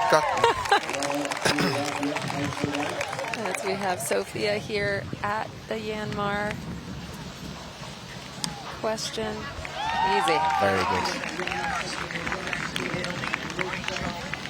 I think Caroline will want to be sitting back at the next water. Yeah. Get a straight shot of her face there. She might have got a little bit of a knock on the head, but away Sophia Hill goes as she is blasting up the hill, and Caroline looks perfectly well coming up into this water complex. But hopefully not such a big drop.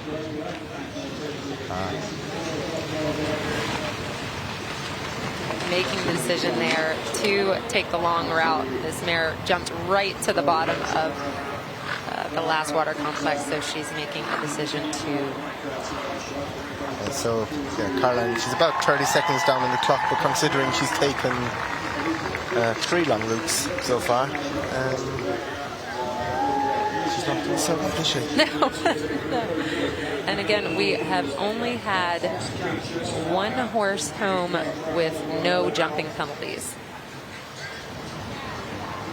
Yeah, I think on the back of slightly over jumping is probably why she made that decision at the main water, jumping to the left, because she probably thought maybe it would have been one step too far.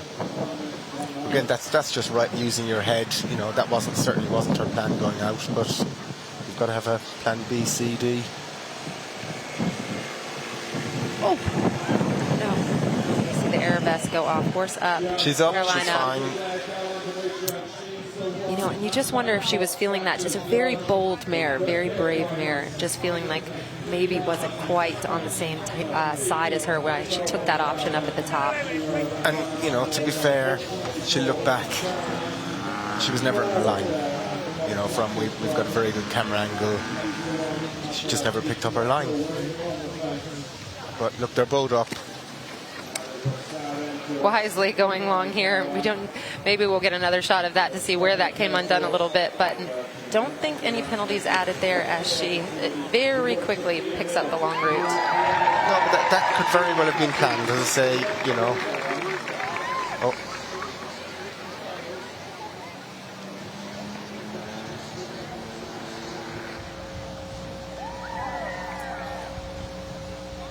And we are going to head out to a break. There's our leaderboard there. Please don't go away. Come back and join us here at Mars, Maryland at Fair Hill, presented by Brown Advisory Group. Buckeye Nutrition. Ethel M. Chocolates. Nutro. Pedigree. Antec. And Sound. We invest in the present to raise the future.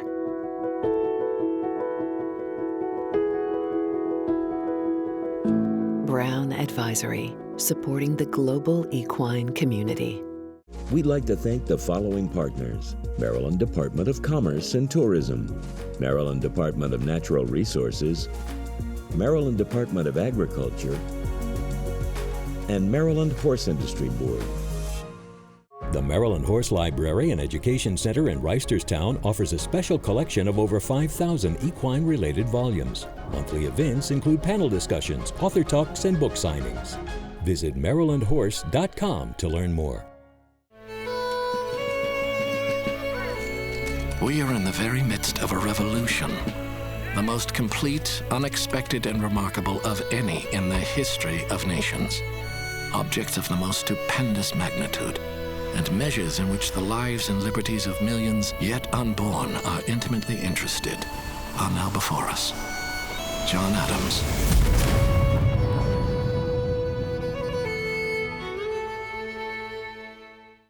University of Maryland Center for Environmental Science. In today's search for environmental solutions, trust the institution with 100 years of pioneering research in the Chesapeake Bay watershed and around the world.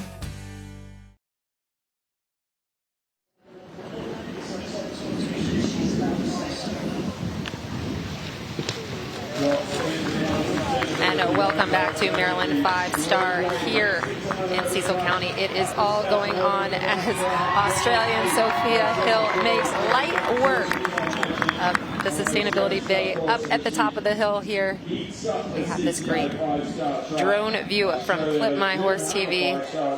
Jenny Brannigan sits atop of the leaderboard. Our only horse home, Austin O'Connor, with no jump penalties.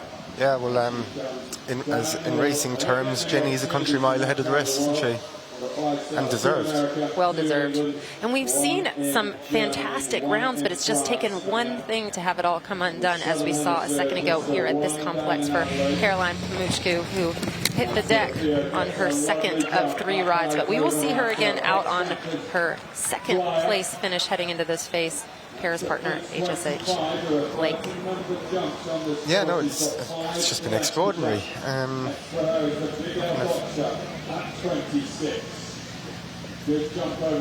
This has been one of the places where we've seen the day end abruptly earlier for Alex Bragg here.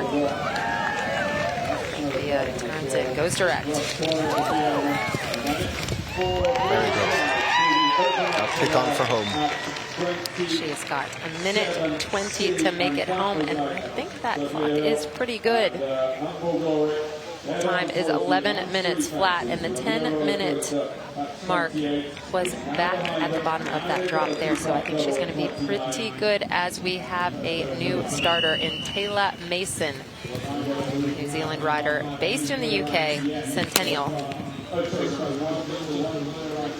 Yeah, Taylor, a very good badminton this year. A couple of seconds over the time. She got in actually last minute. She came in off the wait list, if memory serves me correctly. Yeah, she had a great spin there, and she's made a great effort to come over here. There we have Sophia Hill coming home with enough time to have a cup of tea there, Austin. She is clearly inside the time. Amazing stuff. Can't beat a thoroughbred. Can't beat a thoroughbred. Oh, sit up, girl. And if for those of you watching at home, if you're curious where Brooke Brashanti is, she had a parting of company in the warm-up and just needed a moment to get herself back together, but she will be starting after Taylor. All being okay there, we have the leaderboard. Jenny's still sitting on top, and another clear inside. At first, double clear for Sophia Hill and Humboldt Glory, and that is why she made the big trip to come over here on her wonderful thoroughbred.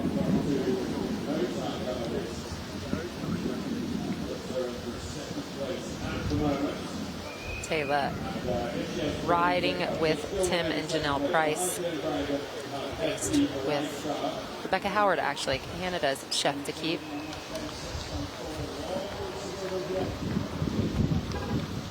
And this lovely mare is actually a homebred, bred in New Zealand.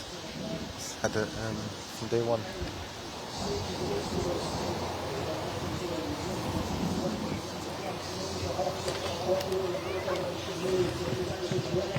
A little bit of a chance there, but got away with it. You know, and she was interviewed after her dressage yesterday, and they ended up crowdfunding to get her the money to come over and compete here. It all came together kind of last minute because she had an injury herself that kept her from going to Burley. Yeah. So she went to Plan B. She got the support, which is great.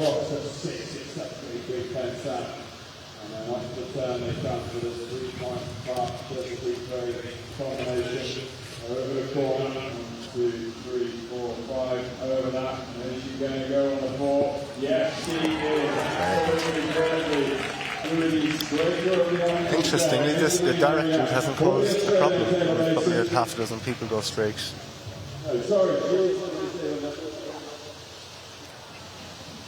You know, and I think last year there was a lot going on in this main arena, and we kind of all thought, oh, it'll be a little softer this year, and then we came in and walked it and thought, this is a lot to do, but the horses have really been reading it, and like you said, Pierre, a real horseman. We use terms like that. For those of you listening at home, we more think instead of a person, you know, seeing things like a person, they see things how a horse would, and I think that is how Pierre, so many of our great course designers make these courses happen. So backstage, there is our leader before heading out on cross country, Monica Spencer, on a 23.7. About 7 minutes away. Artist getting all greased up. That is just to help with all the brush out there on course. Every little bit helps. Monica, one of the coolest cats on the scene, looks quite laid back, although looks can be deceiving. I'm sure she is ready to get out and tackle this track as we catch back up with Taylor at the Yanmar question. Looks like she's going direct.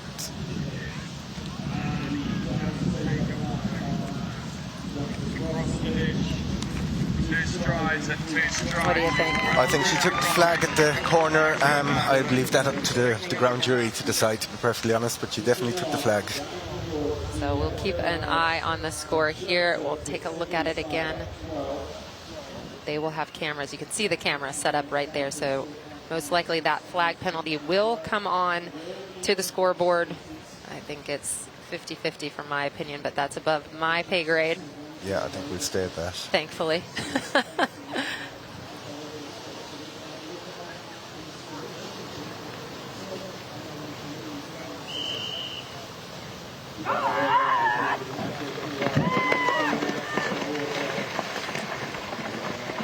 She had to be reactive, she had to be aggressive. She felt something we couldn't see, but she did.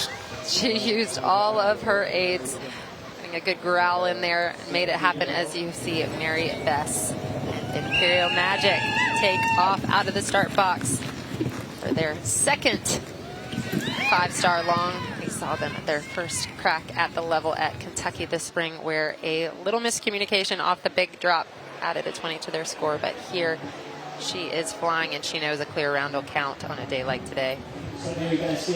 Nice competitive score of 34. She's certainly at the races. And this horse is such a fabulous jumper. They are an amazing partnership. Of course, sourced by Mike and Emma Winter over in the UK. Actually bought sight unseen. I think she saw a video, so she did see something. Overjumped. This horse is an incredible jumper, and she has taken him all through the levels. Represented the U.S. at a Nations Cup in Buccalo. I guess better to be over-jumping than under-jumping. See Taylor at Pierre's puzzle. She's already had to work quite hard, Austin.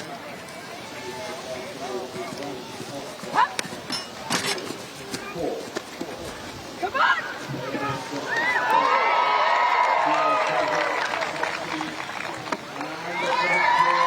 She's a gutsy lady, because this isn't traveling like it normally does. You know, if you look back at the water, it's a pretty straightforward water at this level. But she's, you know, just needs 3 or 4 real good confident jumps and hopefully get going again. And she'll have a bit of that galloping up here as we catch back up with Mary Bess.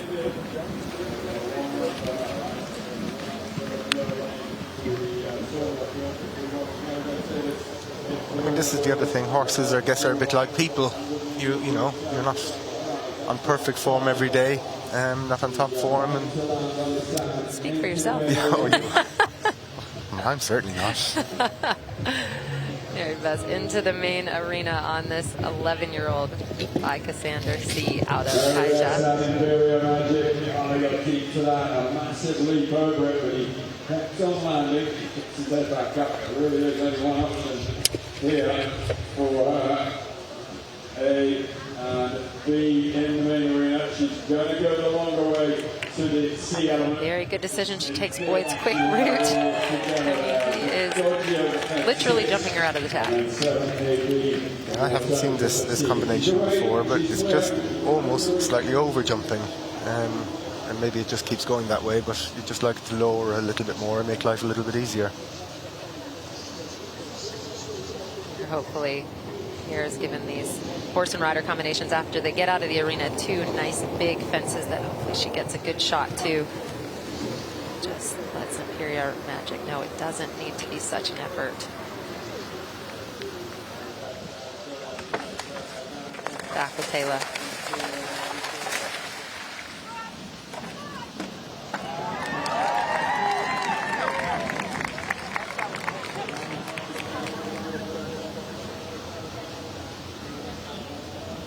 Again, back to Mary Bess, and we get a shot down there of the beautiful artist and Monica Spencer sitting in first place on a 23.7. She is getting ready to get out of the box.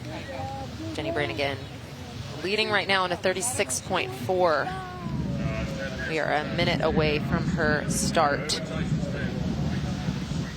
So we catch up with Mary Bess down at EMR. She's going direct.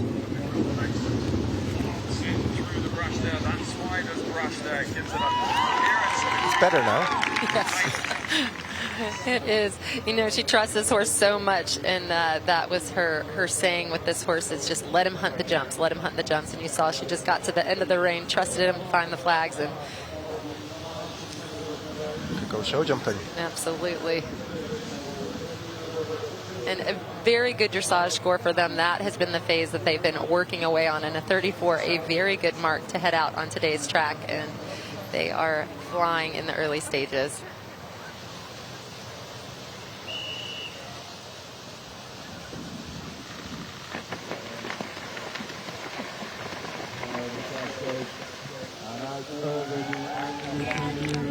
And here we have it. In first place, headed out of the box, this is Monica Spencer and Artist.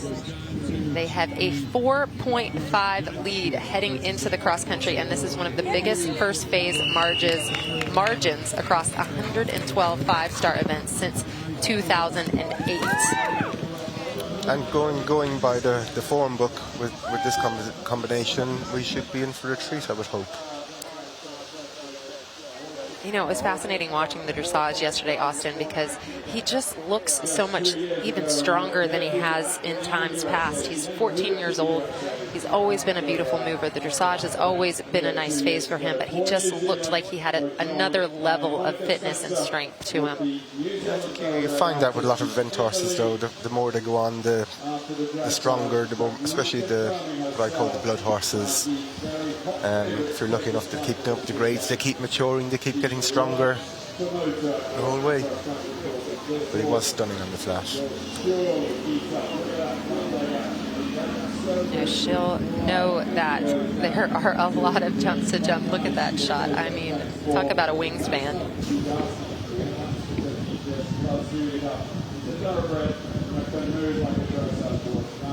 But she'll have had lots of feedback now. She'll have her plan. She'll have had feedback and she'll know exactly what she's intending to do. You know, for their last 3 5-stars, they have added 0.8 time penalties, 2 seconds at Kentucky, 8.4 time at Burley, and 12.4 time at Kentucky.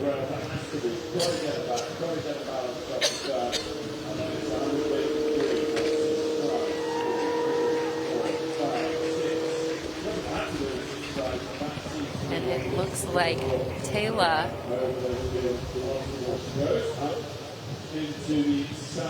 has finished adding 13 seconds of time, but she does have 60 jump penalties on the board there. So that will have her on 95.6, but definitely some of those penalties under investigation. So we'll get back to you as soon as we know more, as we have Monica. First big question.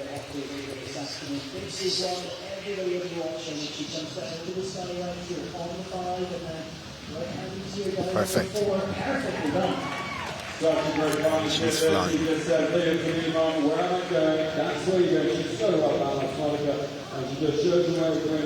She's definitely a lady on a mission.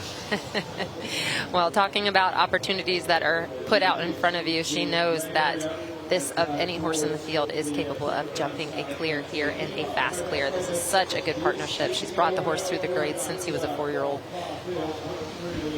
She's been all over the world with him.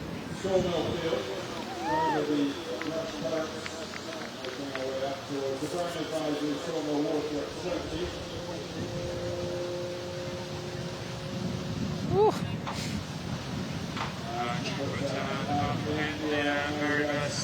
Was having a really fun ride out there, it would seem, but she puts her hand up, gives a big pat, so And we see here that Mary Bess has decided to call it a day, unfortunately, with Imperial Magic.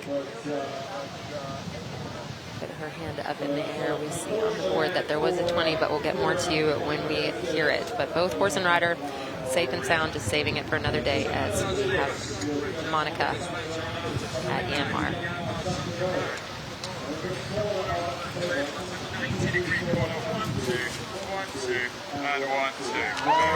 Copybook stuff. You know, a few of these horses, this horse, Jenny Brannigan's horse, actually Alexander Bragg's horse, Will Fawdry's horse, made such easy work of that question. There was never a question about it. There's never a question, but I think, you know, the 4 horses you've mentioned, you've got to appreciate they've got plenty of miles on the clock. It's not their first rodeo, as you said earlier, and that's a big help.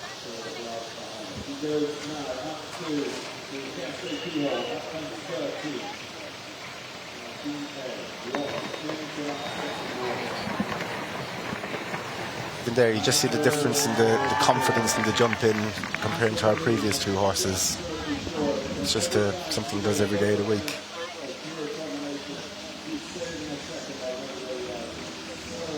Come down She looks behind. She must have heard him just rattle that a little bit, but it all looks safe and good.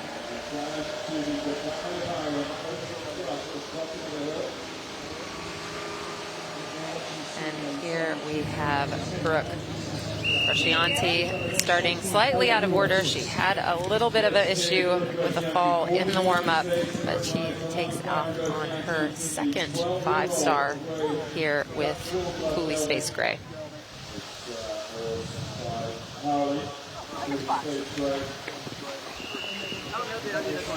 Flying past the 3-star Oxer there that got jumped earlier.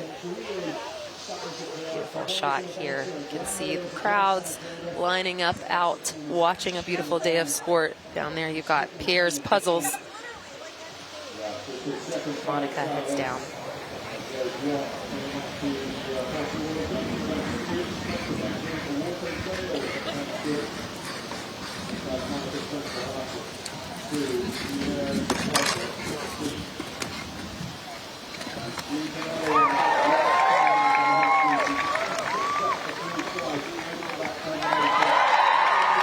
Just 2 or 3 of these combinations is just making you ride reactively, isn't it? It's, you know, good cross-country reactive riding. And she knows she's got a little bit of time there, so she really sets up, makes sure she gets those efforts done. And it's interesting watching those horses there, because Pierre had said, I spoke to him on Wednesday about the track, and he said that brush is really soft. The horses will just push through it. And you see that little hesitation while the horses are reading it, and they do just wrap right around it. And interestingly, Monica is about 5 seconds up on the clock now, so yeah, she's right there. Maybe I'll take it back. I'll put my 2 clears back on the table again.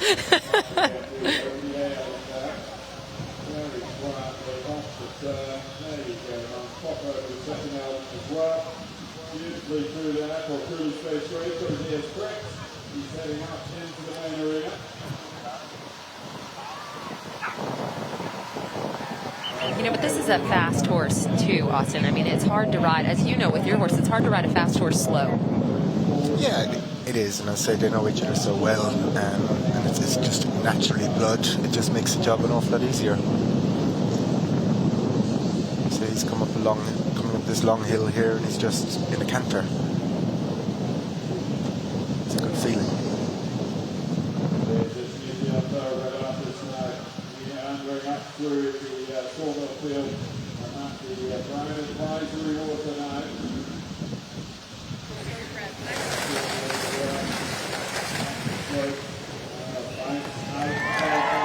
But I've watched Monica for a few years now, and she must work very hard at the game, because she's just matured as a rider and developed.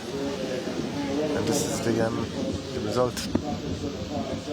You know, and she is the coolest girl, and she's made fast friends here and based with several of the top riders, one always looking for, you know, to ride with the best, and that's what she's done, and she's turning into one of the best. You can see the water before her, being really careful, making sure those bounces are on pins, and here she sets up for this big drop.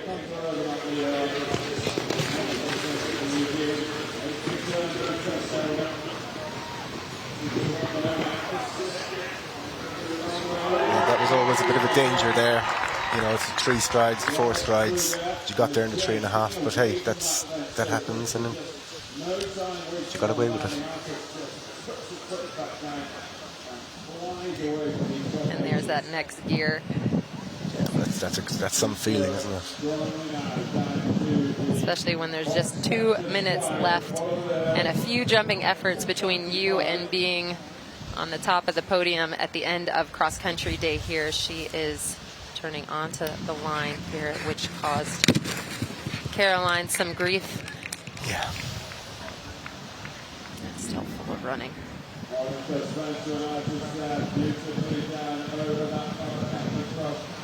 One last big combination. We saw Will Faudree unfortunately have a fall here earlier. We saw Alex Bragg unfortunately come to the end of his day here. Will she go straight? She is.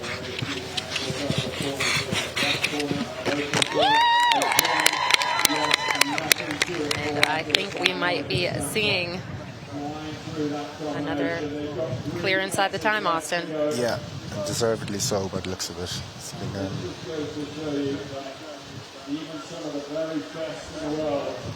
She is flying home. 3 more efforts left to jump. And he looks like he could go again. Still got to jump these last ones. Still got to be jumped. The real deal. Yeah, look good deal.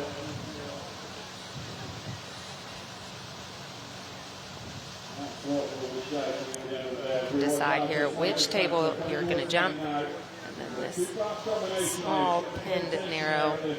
It's easy work. She is going to be well within the time. Well within.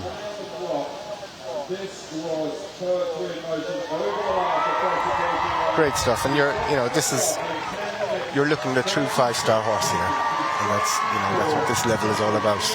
What does it feel like there? Excitement, relief? What's the feeling? It's just an unbelievable buzz, isn't it? Of course it's relief, because the pressure at this level is huge, but it's just it's just the best feeling in the world. I think it's great for the course designer and everything. There's been lots of problems, but then you look at, repeating myself, a true 5-star horse. Look how easy they made it. Absolutely. And I think a lot of trust and respect to the course designer Pierre. Like you said, that the problems have been spread all about the course, but these true 5-star horses have looked beautiful and finished up beautifully. So amazing. He's looking like he's ready to go again. There we have our leaderboard. Monica Spencer sits atop 23.7, followed by Jenny Brannigan, 36.4. Sophia Hill, 61.2. And Arden Wildison for the USA sits in 4th place on 72.8. 6 horses left to go out here at Mars, Maryland, as we catch up with Brooke Brashanti as she makes her way down to Pierre's puzzle. We are seeing a 20 on the board for her already.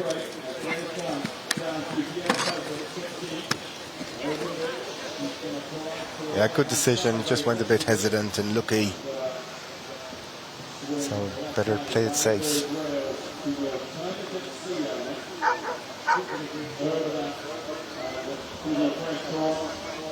Unfortunately, just didn't like the look of that. And, Austin, we saw that same thing in the main arena.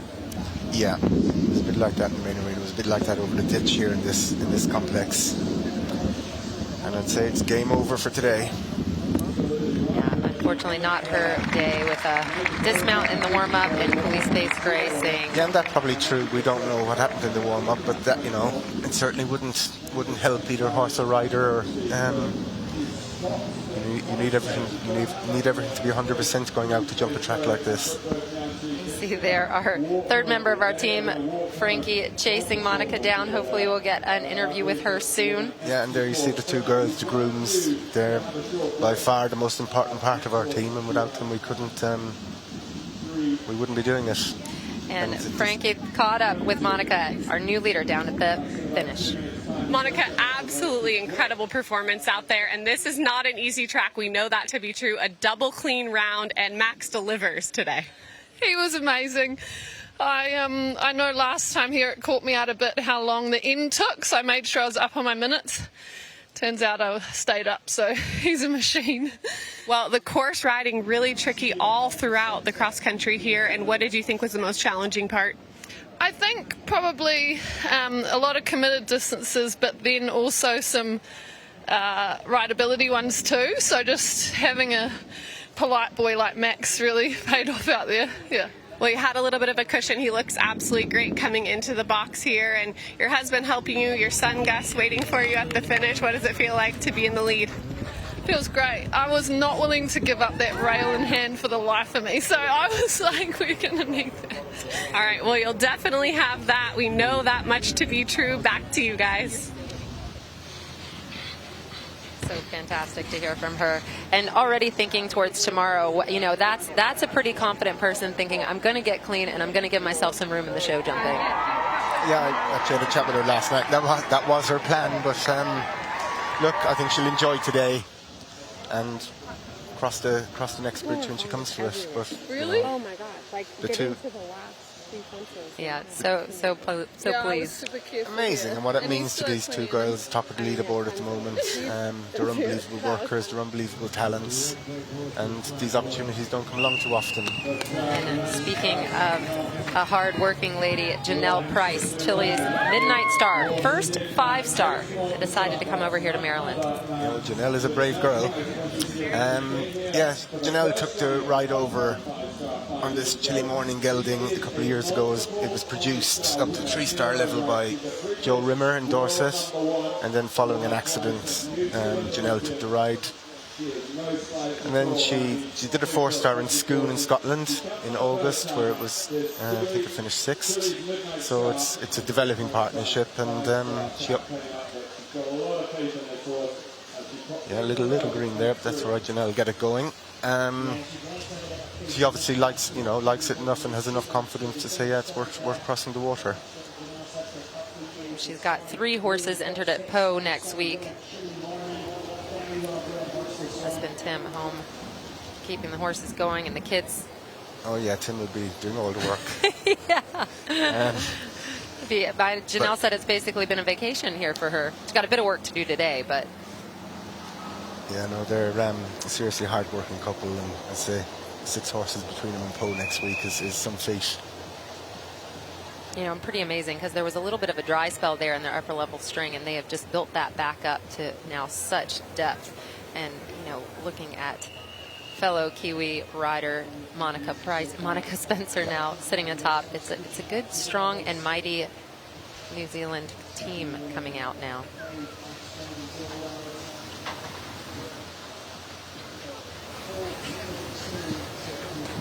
Yeah, interestingly, Tim here this year, or not here this year, I should say. But it's, I think that's because he looked at what the horses he has, and it's horses for courses. So he obviously felt it more Poe-type horses than Maryland-type horses this time. We saw Taylor, student of Janelle, come in and go direct here earlier. Let's see if coach decides the same. Great shot there.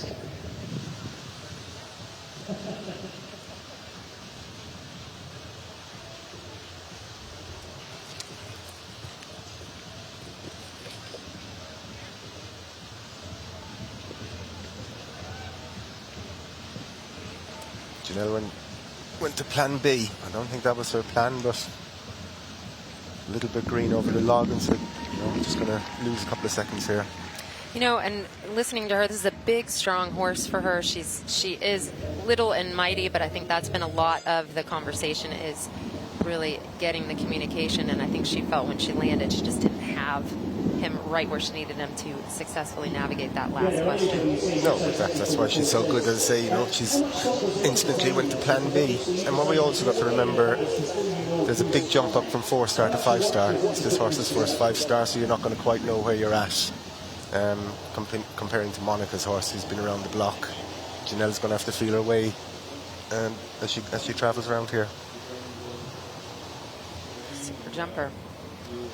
Yeah, of course, as I said, by the great chilly morning, previous badminton winner, etc., etc.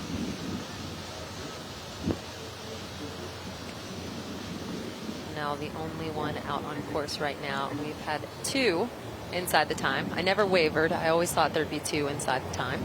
And that has Monica Spencer on a 23.7 in first place, and Jenny Brannigan behind her on a 36.4.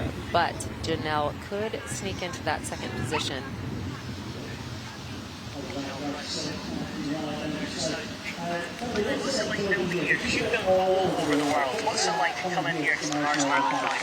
Yeah, Janelle doing a top-class job. You can see, as I said, first 5-star, there's going to be a little bit a step back in some ways, a little bit of greenness, and that's where somebody with Janelle's capabilities comes into play.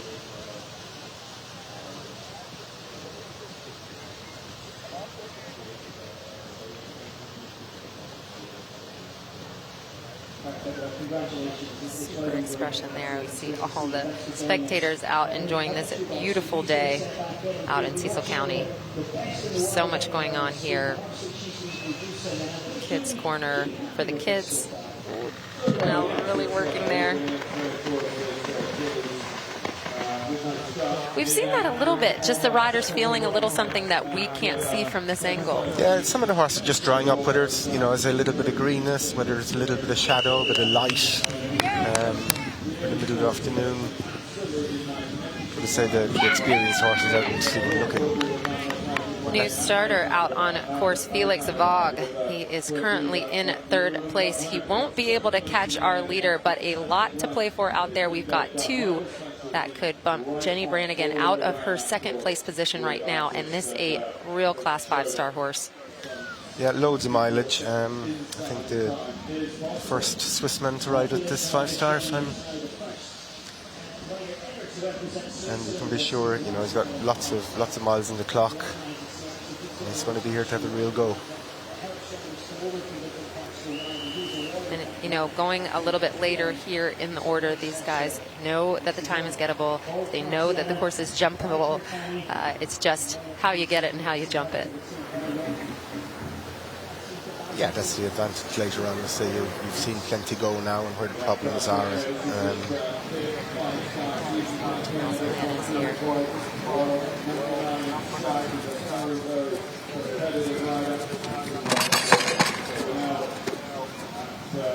Yeah, good decision. So we see the rail go first time, which I would have thought it would have gone more. So that's an automatic 11 penalties. Yeah, and you could see her just working so hard to get him back coming down the hill. Yeah, I mean, she got him there where he needed to be. He just didn't get high enough.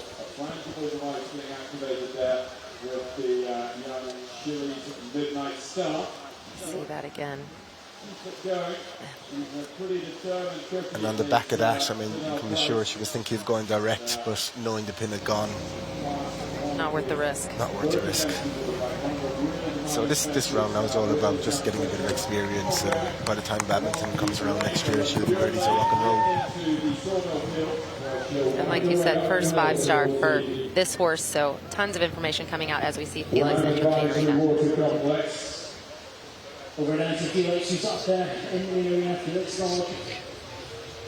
Johnson. Comes to the stage here. Straight in the 5.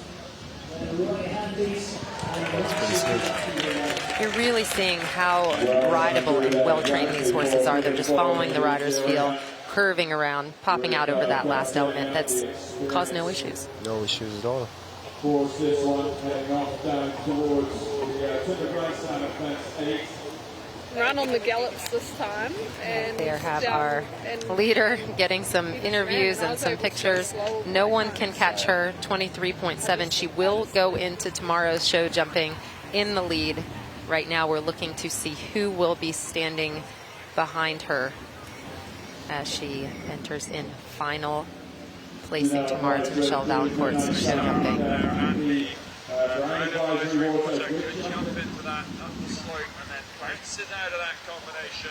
Very good. Very different rides there. You know, you saw Janelle jump in and really power across the water there. You saw Monica jump in and really close and add a stride or two to make sure that her horse wrapped around those fences. Yeah, I can, but let's say you're looking at two extremes. You're looking at the very experienced 5-star horse to the young 5-star horse. Back with Felix. That's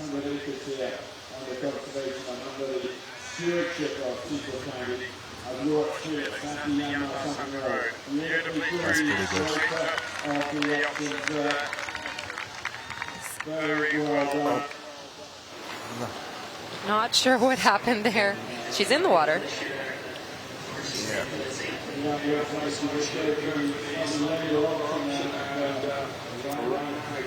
Looks like she might have just had a run out there. Going in. Yeah. But now he got his feet wet, drops in, taking the long route, powering out.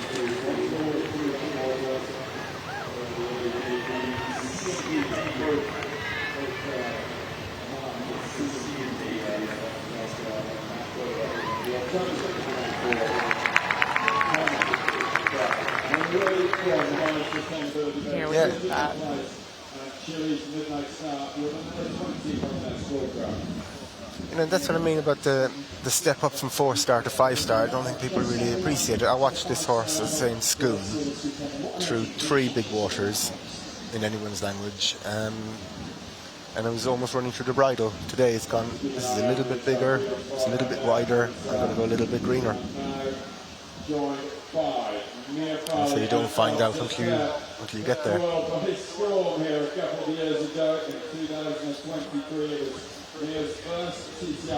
Brave, but good.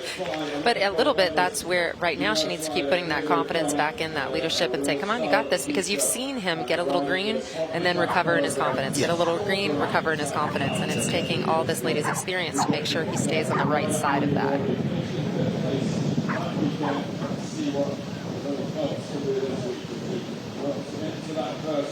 Pony.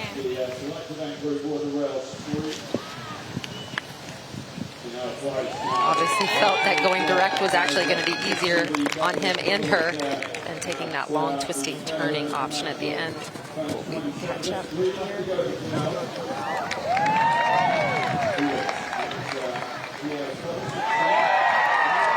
Makes that work, but check this out. Moments ago, had some interesting moments for Felix.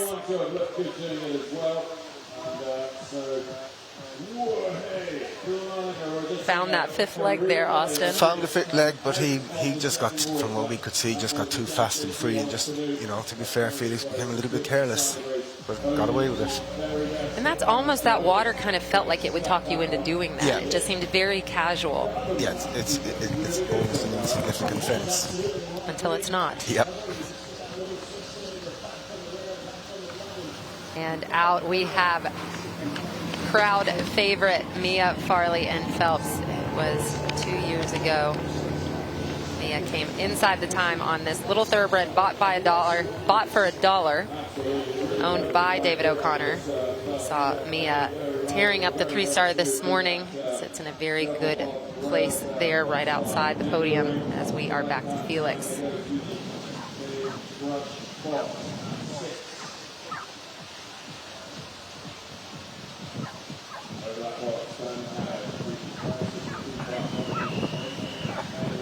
Such a beautiful mare.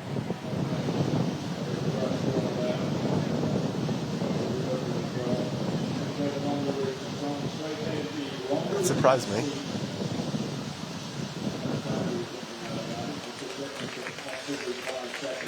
Coming around to this water. Oh, I think we saw Shannon Lilly get caught out here. The horse just ran out of a little steam. Good job of taking care of that a little bit more. Yeah, there was no carelessness that time. No, he used up that life and doesn't want to use up anymore. And there we have the man, the legend, Boyd Martin, Commando 3, looking to put some demons to rest out here in Cecil County with everything to play for. His longtime partner as Felix makes his way up to the water complex at the top of the mountain.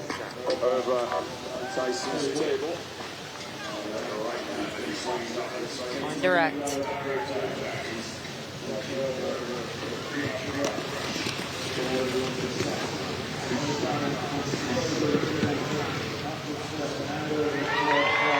And he has been maybe living a little dangerously at times, but it's paying off for him. He is 10 seconds up on the clock with just a few big questions left. This is a big round for Felix.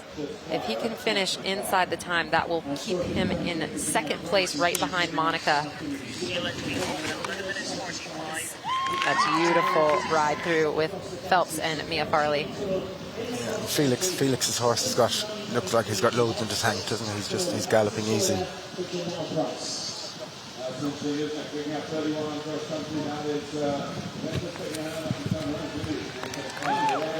Huge shout out to Rupert's Landscape, who manage and take care of this property all year round so that we can have such beautiful ground. The horse is running so beautifully all day out here in Cecil County. The last big question.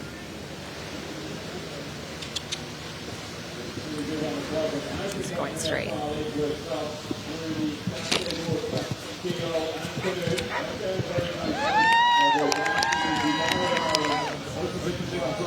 There, Boyd Martin Commando.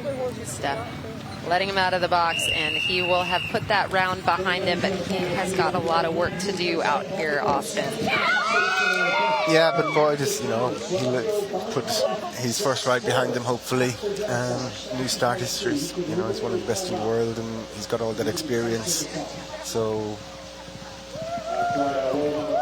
Felix cantering home. Yeah, he is going to be well inside. These 3 jumps left must be jumped, but it's looking like a good day for the Swiss team.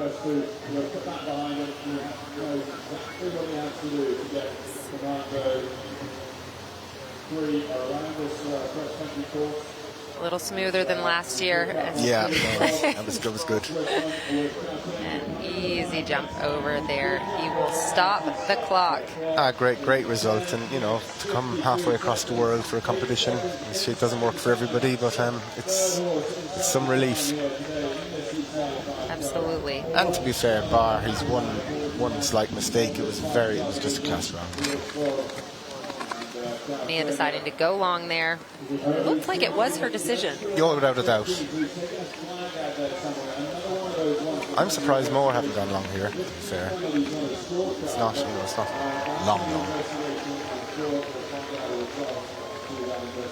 There's our leaderboard. Monica Spencer at the top of the leaderboard, 23.7, followed by Jenny Brannigan, who is on a 36 as we look that Felix has a flag that will be under investigation at 27B. We saw that from our angle, but thankfully we don't have to make that decision. We will let you know how that goes. So right now, Jenny Brannigan is still sitting in front of Felix Vogt. There will be cameras on that, and it will get under review as Boyd Martin comes into the main arena. Our second lap to go in the day, his second ride of the day.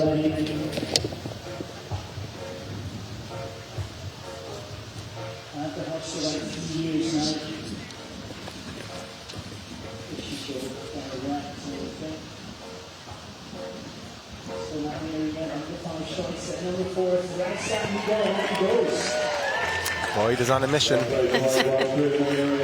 Again, the direct route. So perfect. It kind of looks just like you said, he's on a mission. I think he's probably getting sick and tired of ending up on the dirt here, and he is going to take this bull by the horns and get this done as Mia galloping up the hill on Phelps. The little thoroughbred that could.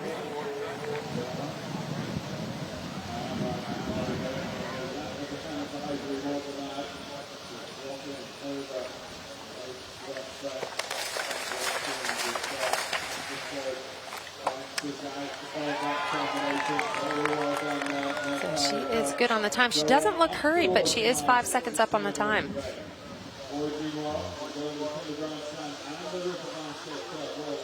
It's a little bit like Monica said about Max, just that politeness of the horses. They don't have to set up that much. She looks easy in and out with Phelps, not wasting a second. Yeah, just great rideability. Mia Farley at the moment with 15 penalties. Again, that's for the flag. That'll be assessed. That was at the grain advisory, the tailgate terrace out there.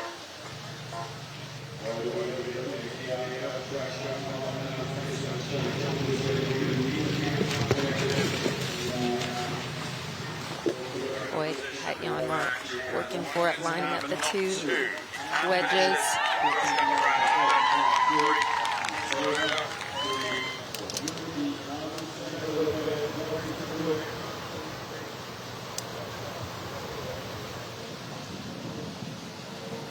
Galloping for home. We do see it's been removed. She had a 15 on there, but it's already been taken out, and as has Felix Vogt's flag penalty. So Felix moves into that second position, and Boyd Martin and USA's Mia Farley out, both working their way around Pierre Le Grouple's 5-star track. Ooh, not quite the shot she'd want there.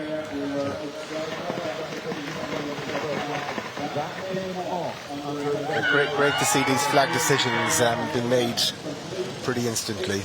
I think that's quite important. Sometimes you could be waiting for an hour or two, but common sense is prevailing today.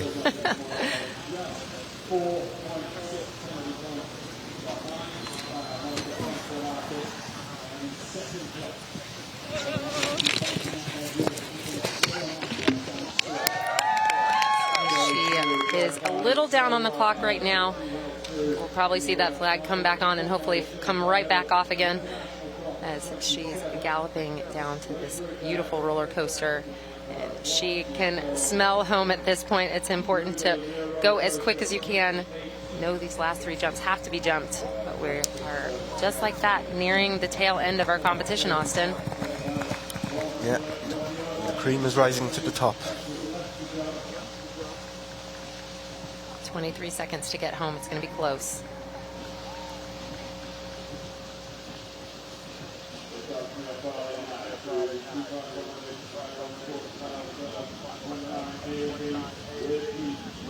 Is she going to make it?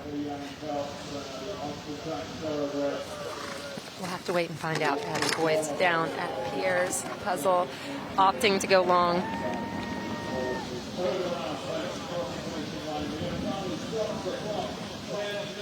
Just over.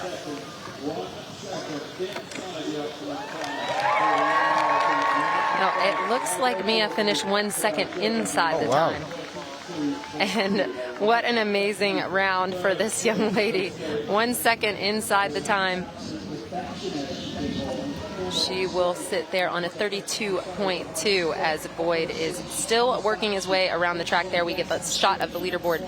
Monica Spencer up front with 23.7. Felix Vog for Sweden. Mia Farley sits in third as Boyd Martin is joined by Buck Davidson out on the beginning part of the course. A quick reroute from the final at Morven for Cooley Candyman, who has contested 3 4-star longs. He decided now was the time to see what he's got at the 5-star level as we check back in with Boyd galloping up the hill. Boyd on a 30. We see Boyd has been awarded a flag, but again, it's under investigation. We will see the result of that before he has finished his round as he climbs up to the water.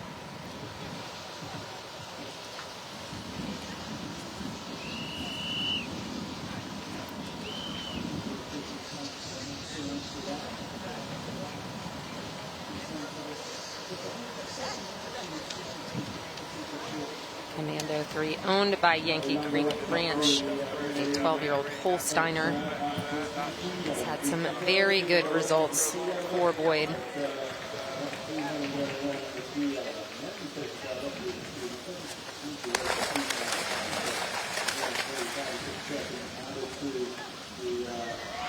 That was a pretty cool shot there from the drone. Great shot.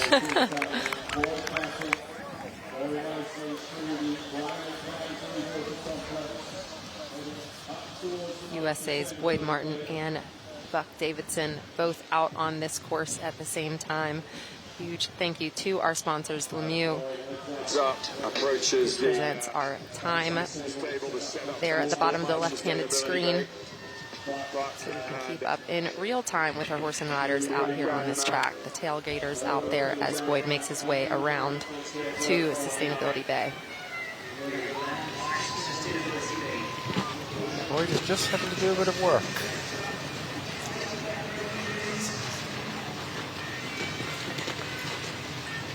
This certainly wasn't his plan. But he was smart enough. He was smart enough to get back on the long route.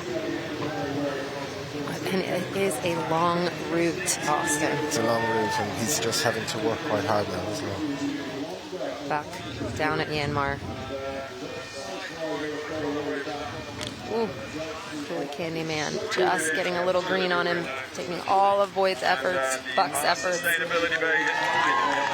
Yeah, Cooley Candyman, Irish, bred again by a very well-known stallion, Sligo Candy Boy. This horse owned by Cassandra Siegel. Carl and Cassandra, big supporters of Buck's. Have owned horses for him throughout the years.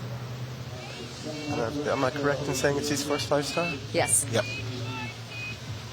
Yep, he headed out to Morven last week and then changed his mind, as we see Caroline Pamushku getting counted down, her third and final ride of the day, our final competitor out here on Mars, Maryland 5-star, sitting on a 28.2.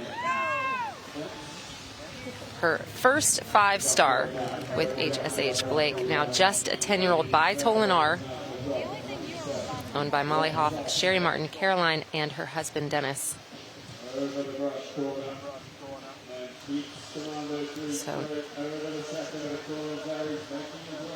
obviously didn't have a great time on her last horse, but hopefully now she's dusted herself off, refocused, and back in the zone. We are going to take a quick chat with Mia Farley, who just finished. Is down with the third member of our team, Frankie Theriot. Well, Mia, maybe one of the best dollars ever spent, and a dollar spent to purchase Phelps, a dollar well played. Talk about this unbelievable ride yet again here at this event. I mean, I'm so lucky to go out here and have a horse that I trust as much as I trust him. And yet, I mean, I'm a little bit speechless right now because he made it feel easy again, and I don't know how we're going to replace him. Well, irreplaceable, that's for sure. You got a big hug from David O'Connor. He's all smiles. And this track has proved very tricky today. You guys have been around some of the trickiest tracks, especially here. How did it compare? Well, I feel a little bad because I took 2 long routes, but it's certainly up there. And I mean, I try to come back. I've said this so many times. I try to come back here every year, and it's the quality of the course and the toughness of it. You really learn about yourself and your horse here. So. Well, a couple of years ago, you guys made a lot of fans, no exception here today. Another double clean to etch into the record books for Mia Farley. So great to hear from her. As while we were chatting there, Boyd Martin had his work cut out for him, but he did finish with no jumping penalties, just 8 penalties, time penalties to add, and he will finish his Saturday on a 38.3, which currently has him 5th place as Caroline Pamushku heads into the main arena. I think we've been waiting a long time, Austin, to see this horse. It feels like a long time at just 10 years old to see this horse at 5-star.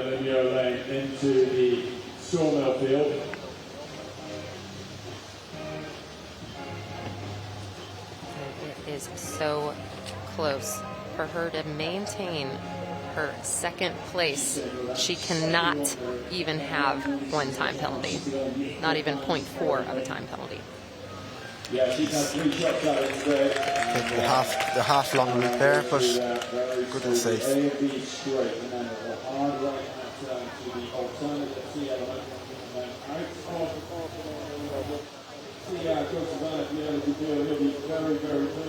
We still see on our scoreboard Cooley Candyman making his way around the track now. 2 minutes, 55 seconds left with no jumping penalties on the board. We get him in his yellow and red. You can't miss him out here. Cooley Candyman, Matt Davidson, making the turn now to the round advisory water. Just looking like he's letting him catch his breath there. Yeah, and speaking to Buck this morning, it's, you know, this is a little bit of a fact-finding mission again.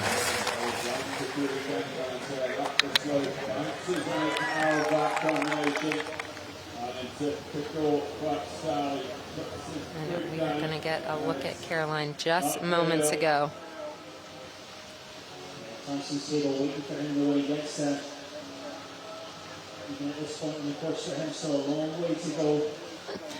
So a little brush there, but no penalties added as she moves towards the long route. So say a little chancy.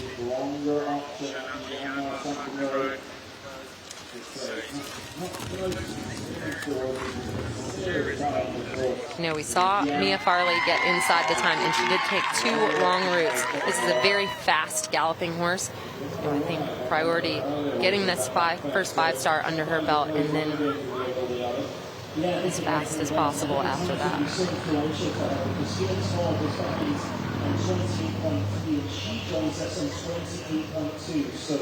The time going to be very important for Caroline. I'm sure she's trying to get that time. She'll have a lot of work to do. John reaches down forward to take. Taylor Harris Insurance Services. Singly slide is now behind her. Goes into this water. To the second and order complexes. You can't stay keyhole.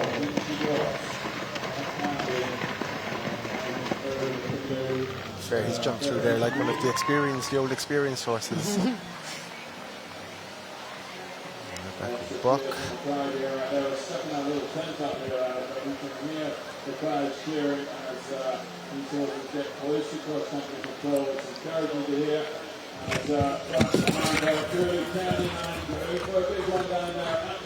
Just didn't read it. No, you know, from our angle that time, Buck was on his line. He was on a good line, and the horse just didn't, as you say, read it or get it. And I think he's going to call it a day. Yeah, and that is too bad because he was looking quite good, but rightly so. Buck just hops off. Yeah. No. And he was having, a good spin, but. Oh, yeah, it just looked like he didn't quite get it, and maybe a little weary from the top of the hill. Yeah, again, what we don't really appreciate, this is a massive fence. Oh, it is unbelievable. A long walk home from there, but so much to like about this horse. And again, a last-minute change to come over here, and like you said, a little bit of a fact-finding mission, as now our final competitor out here, Caroline, moves down to Pierre's puzzle,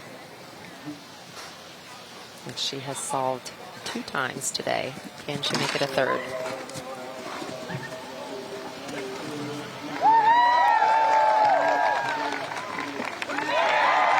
Great girl. She's so very nice. good.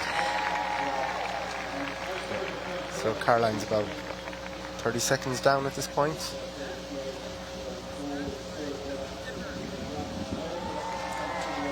that's not her priority today. It's getting that bit of mileage and getting this 5-star under her belt. You know, I think this horse has had such an upward trajectory. You know, he went through the young horse program, went to Lyon, has so much promise, won a 4-star at quite a young age, went to the Pan American Games, had a gold medal, went to Paris, had that blip there, and it kind of feels since Paris she's been kind of trying to get the confidence back in, get back to form. She had a baby in there, so it's been a lot of work for her, and to have 3 horses here at this level, I think really having a great ride earlier, then a tumble. It's kind of an emotional roller coaster. It's a lot of work to get 1 horse around a 5-star, let alone take 3. She's back in the zone. She's doing a hell of a job.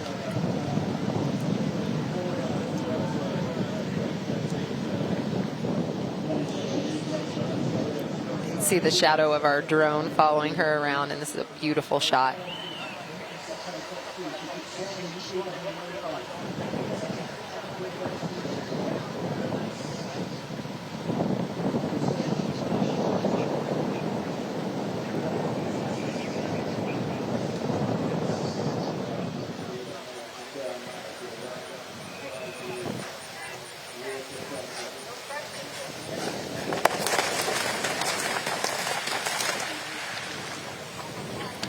Really takes her time there, Austin.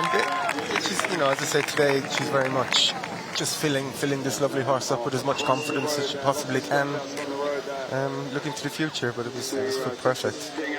Well, we've seen this horse so much, but again, at just 10 years old, I mean, what age do you feel like is a proper time for peaking at the 5-star level? The majority of them went into their teens, 13, 14, 15. As off the turn comes HSH Blake. I mean, to be this good at this stage is rare.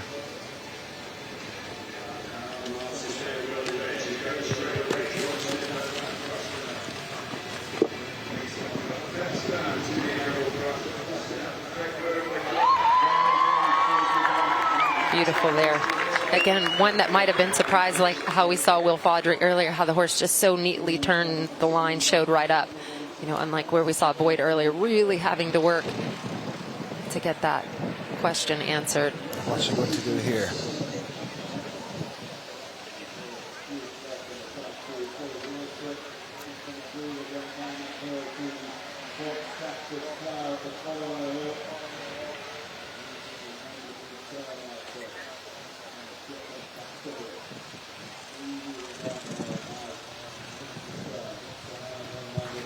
Perfect.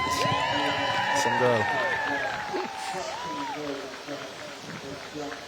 It's all about confidence, isn't it? And confidence in what you're sat on. And everybody makes mistakes. It's just learning from them and not making them again.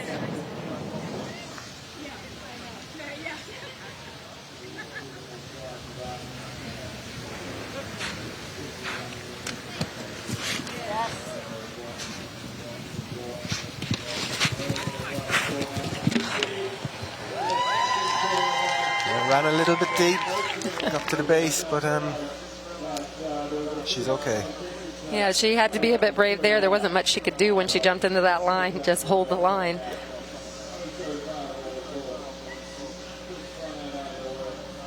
Here she is running for home, working on a clear. She's not going to quite catch the time, but she should end up, fingers crossed, clear on the jumping, and opens him up, and still plenty of gallop left here as she is now starting to rack up those time penalties.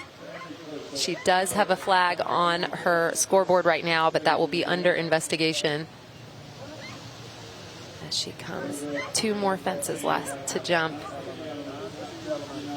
as we are about to see the last horse and rider combination of the Mars Maryland 5-star here at Fair Hill, brought to you by Brown Advisory. I think a successful day at the office.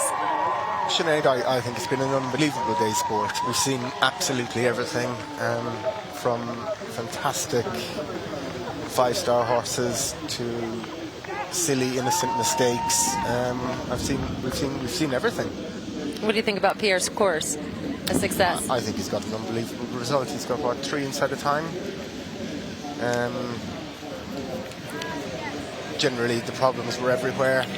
The head scratchers generally rode very, very well, which is a great testament to a designer. And I say, look, at the end of the day, the cream has risen to the top. I think it's been fascinating. I think Caroline is going to be one tired lady this evening, but what a day for her. Some highs, some lows, finishing on a high. Husband Dennis there heading over as we see some highlights of our leader. Monica Spencer will head into the final day of competition in first place on a 23.7. She had a flawless round around Pierre Legupol's massive 5-star track. She left nothing on the table and heads into our final day in a winning position for Team New Zealand. There, a beautiful shot of Cecil County here at Mars, Maryland. A beautiful day of sport there off after the cross country. Monica Spencer sits atop of the leaderboard, followed by Swiss rider Felix Vogue, 3rd place. USA, Mia Farley. Again, USA, Jenny Brannigan. USA, Boyd Martin. Sophia Hill rounding out that top 6 on a 46.2. 7th place, New Zealand's Taylor Mason. Caroline Pamuchku again in 8th. Rounding out the top 10, Janelle Price Chile Morningstar. And we will head now to a commercial break. Please come back and join us at Mars Maryland 5-star. The Mars Maryland 5-star would like to thank Mars Equestrian and the Mars family of brands for their support. Mars Equestrian, Buckeye Nutrition, Ethel M Chocolates, Nutro, Pedigree, and Tech, and Sound. For tempting you to crack into new foods. For helping you build epic memories. You're welcome. Come experience more in Maryland. Go to visitmaryland.org. The Maryland Department of Natural Resources is proud to sponsor and host the Mars Maryland 5-star at Fair Hill. Maryland state parks and natural resource areas provide ideal places to bring your family, friends, and horses. We are honored to welcome you to our trails. When your job is your passion, it's more than a paycheck. It's about pride and purpose. I just try to give something back and pass something on. It's an understatement to say those are life-changing things for people. It's a craft and a calling. You feel like you're making a difference. I'm here because of you. And the rewards can be sweet. I love it. I love what I do. Don't miss an all-new season of Made in Maryland. Wednesday nights at 7 on MPT or stream on the PBS app. The Maryland Horse Library and Education Center in Reisterstown offers a special collection of over 5,000 equine-related volumes. Monthly events include panel discussions, author talks, and book signings. Visit marylandhorse.com to learn more. The 988 helpline provides immediate emotional support to people across Central Maryland. The helpline is free, confidential, and calls and texts are answered 24/7. Learn more at 988helpline.org.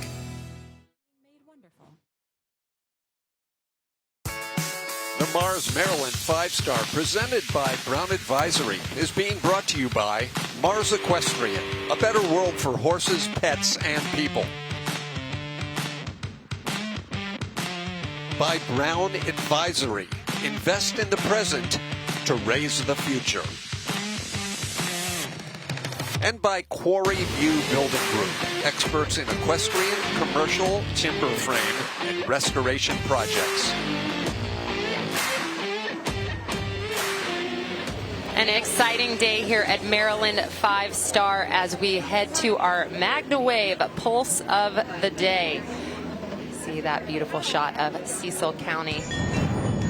And in our third position, heading into tomorrow's show jumping, it will be America's Mia Farley and Phelps. They did it once, they did it again, they captured our hearts, and they captured that time. The best dollar ever spent on the famous Phelps as he delivered a double clear round for the second time across this Maryland Mars beautiful track presented by Pierre. Hearts and smiles and dreams made one more time for Mia Farley and Phelps. And it was a great day for Swiss rider Felix Vogue as he heads into tomorrow's competition in second place. Lives dangerously here, but lives to tell the tale and flies home again to capture the time. Another double clear, one of three across Pierre's track to sit in second place as he finishes out the day, adding nothing to his dressage score from yesterday.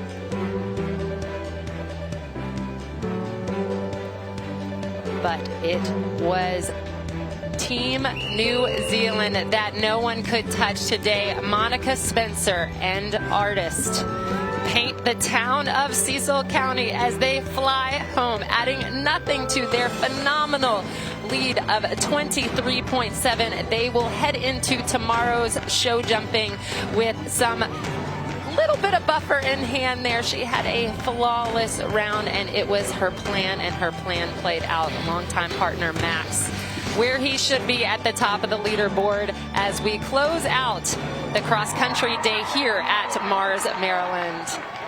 Our Magna Wave Pulse of the Day.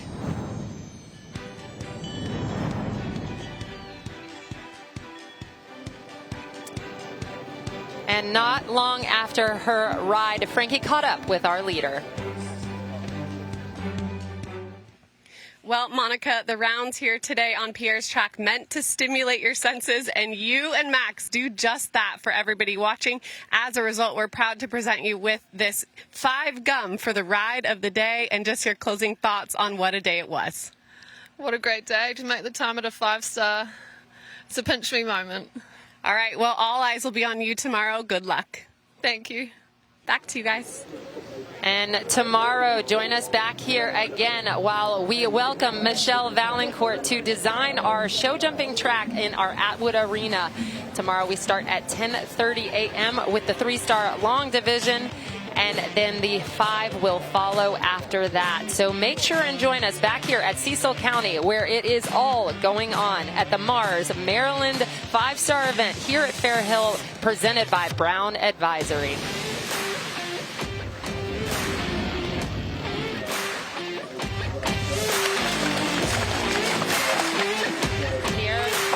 Lagoople's first attempt at this 5-star track, taking over the reins from Ian.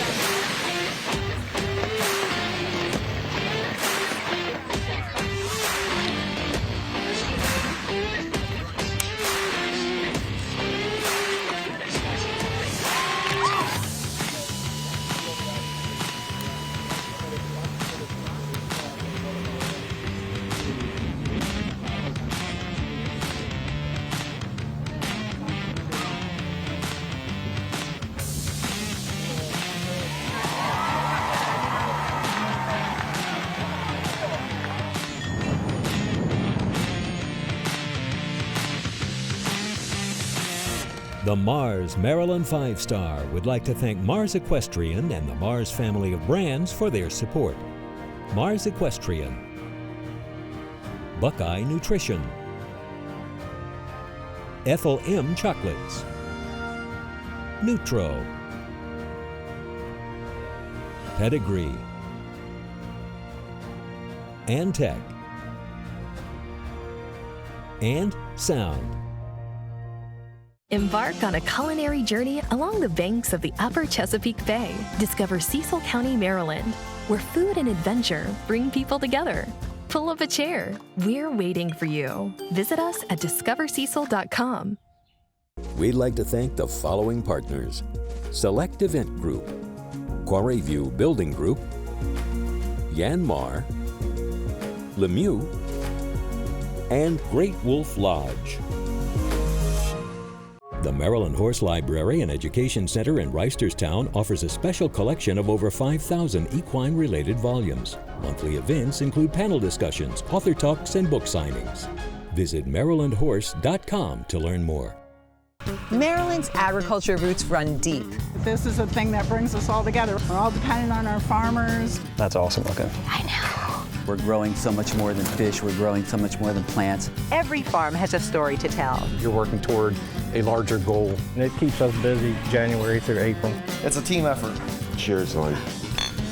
We have it all every week on Maryland Farm and Harvest. Watch on MPT or stream on the PBS app. University of Maryland Center for Environmental Science. In today's search for environmental solutions, trust the institution with 100 years of pioneering research in the Chesapeake Bay watershed and around the world.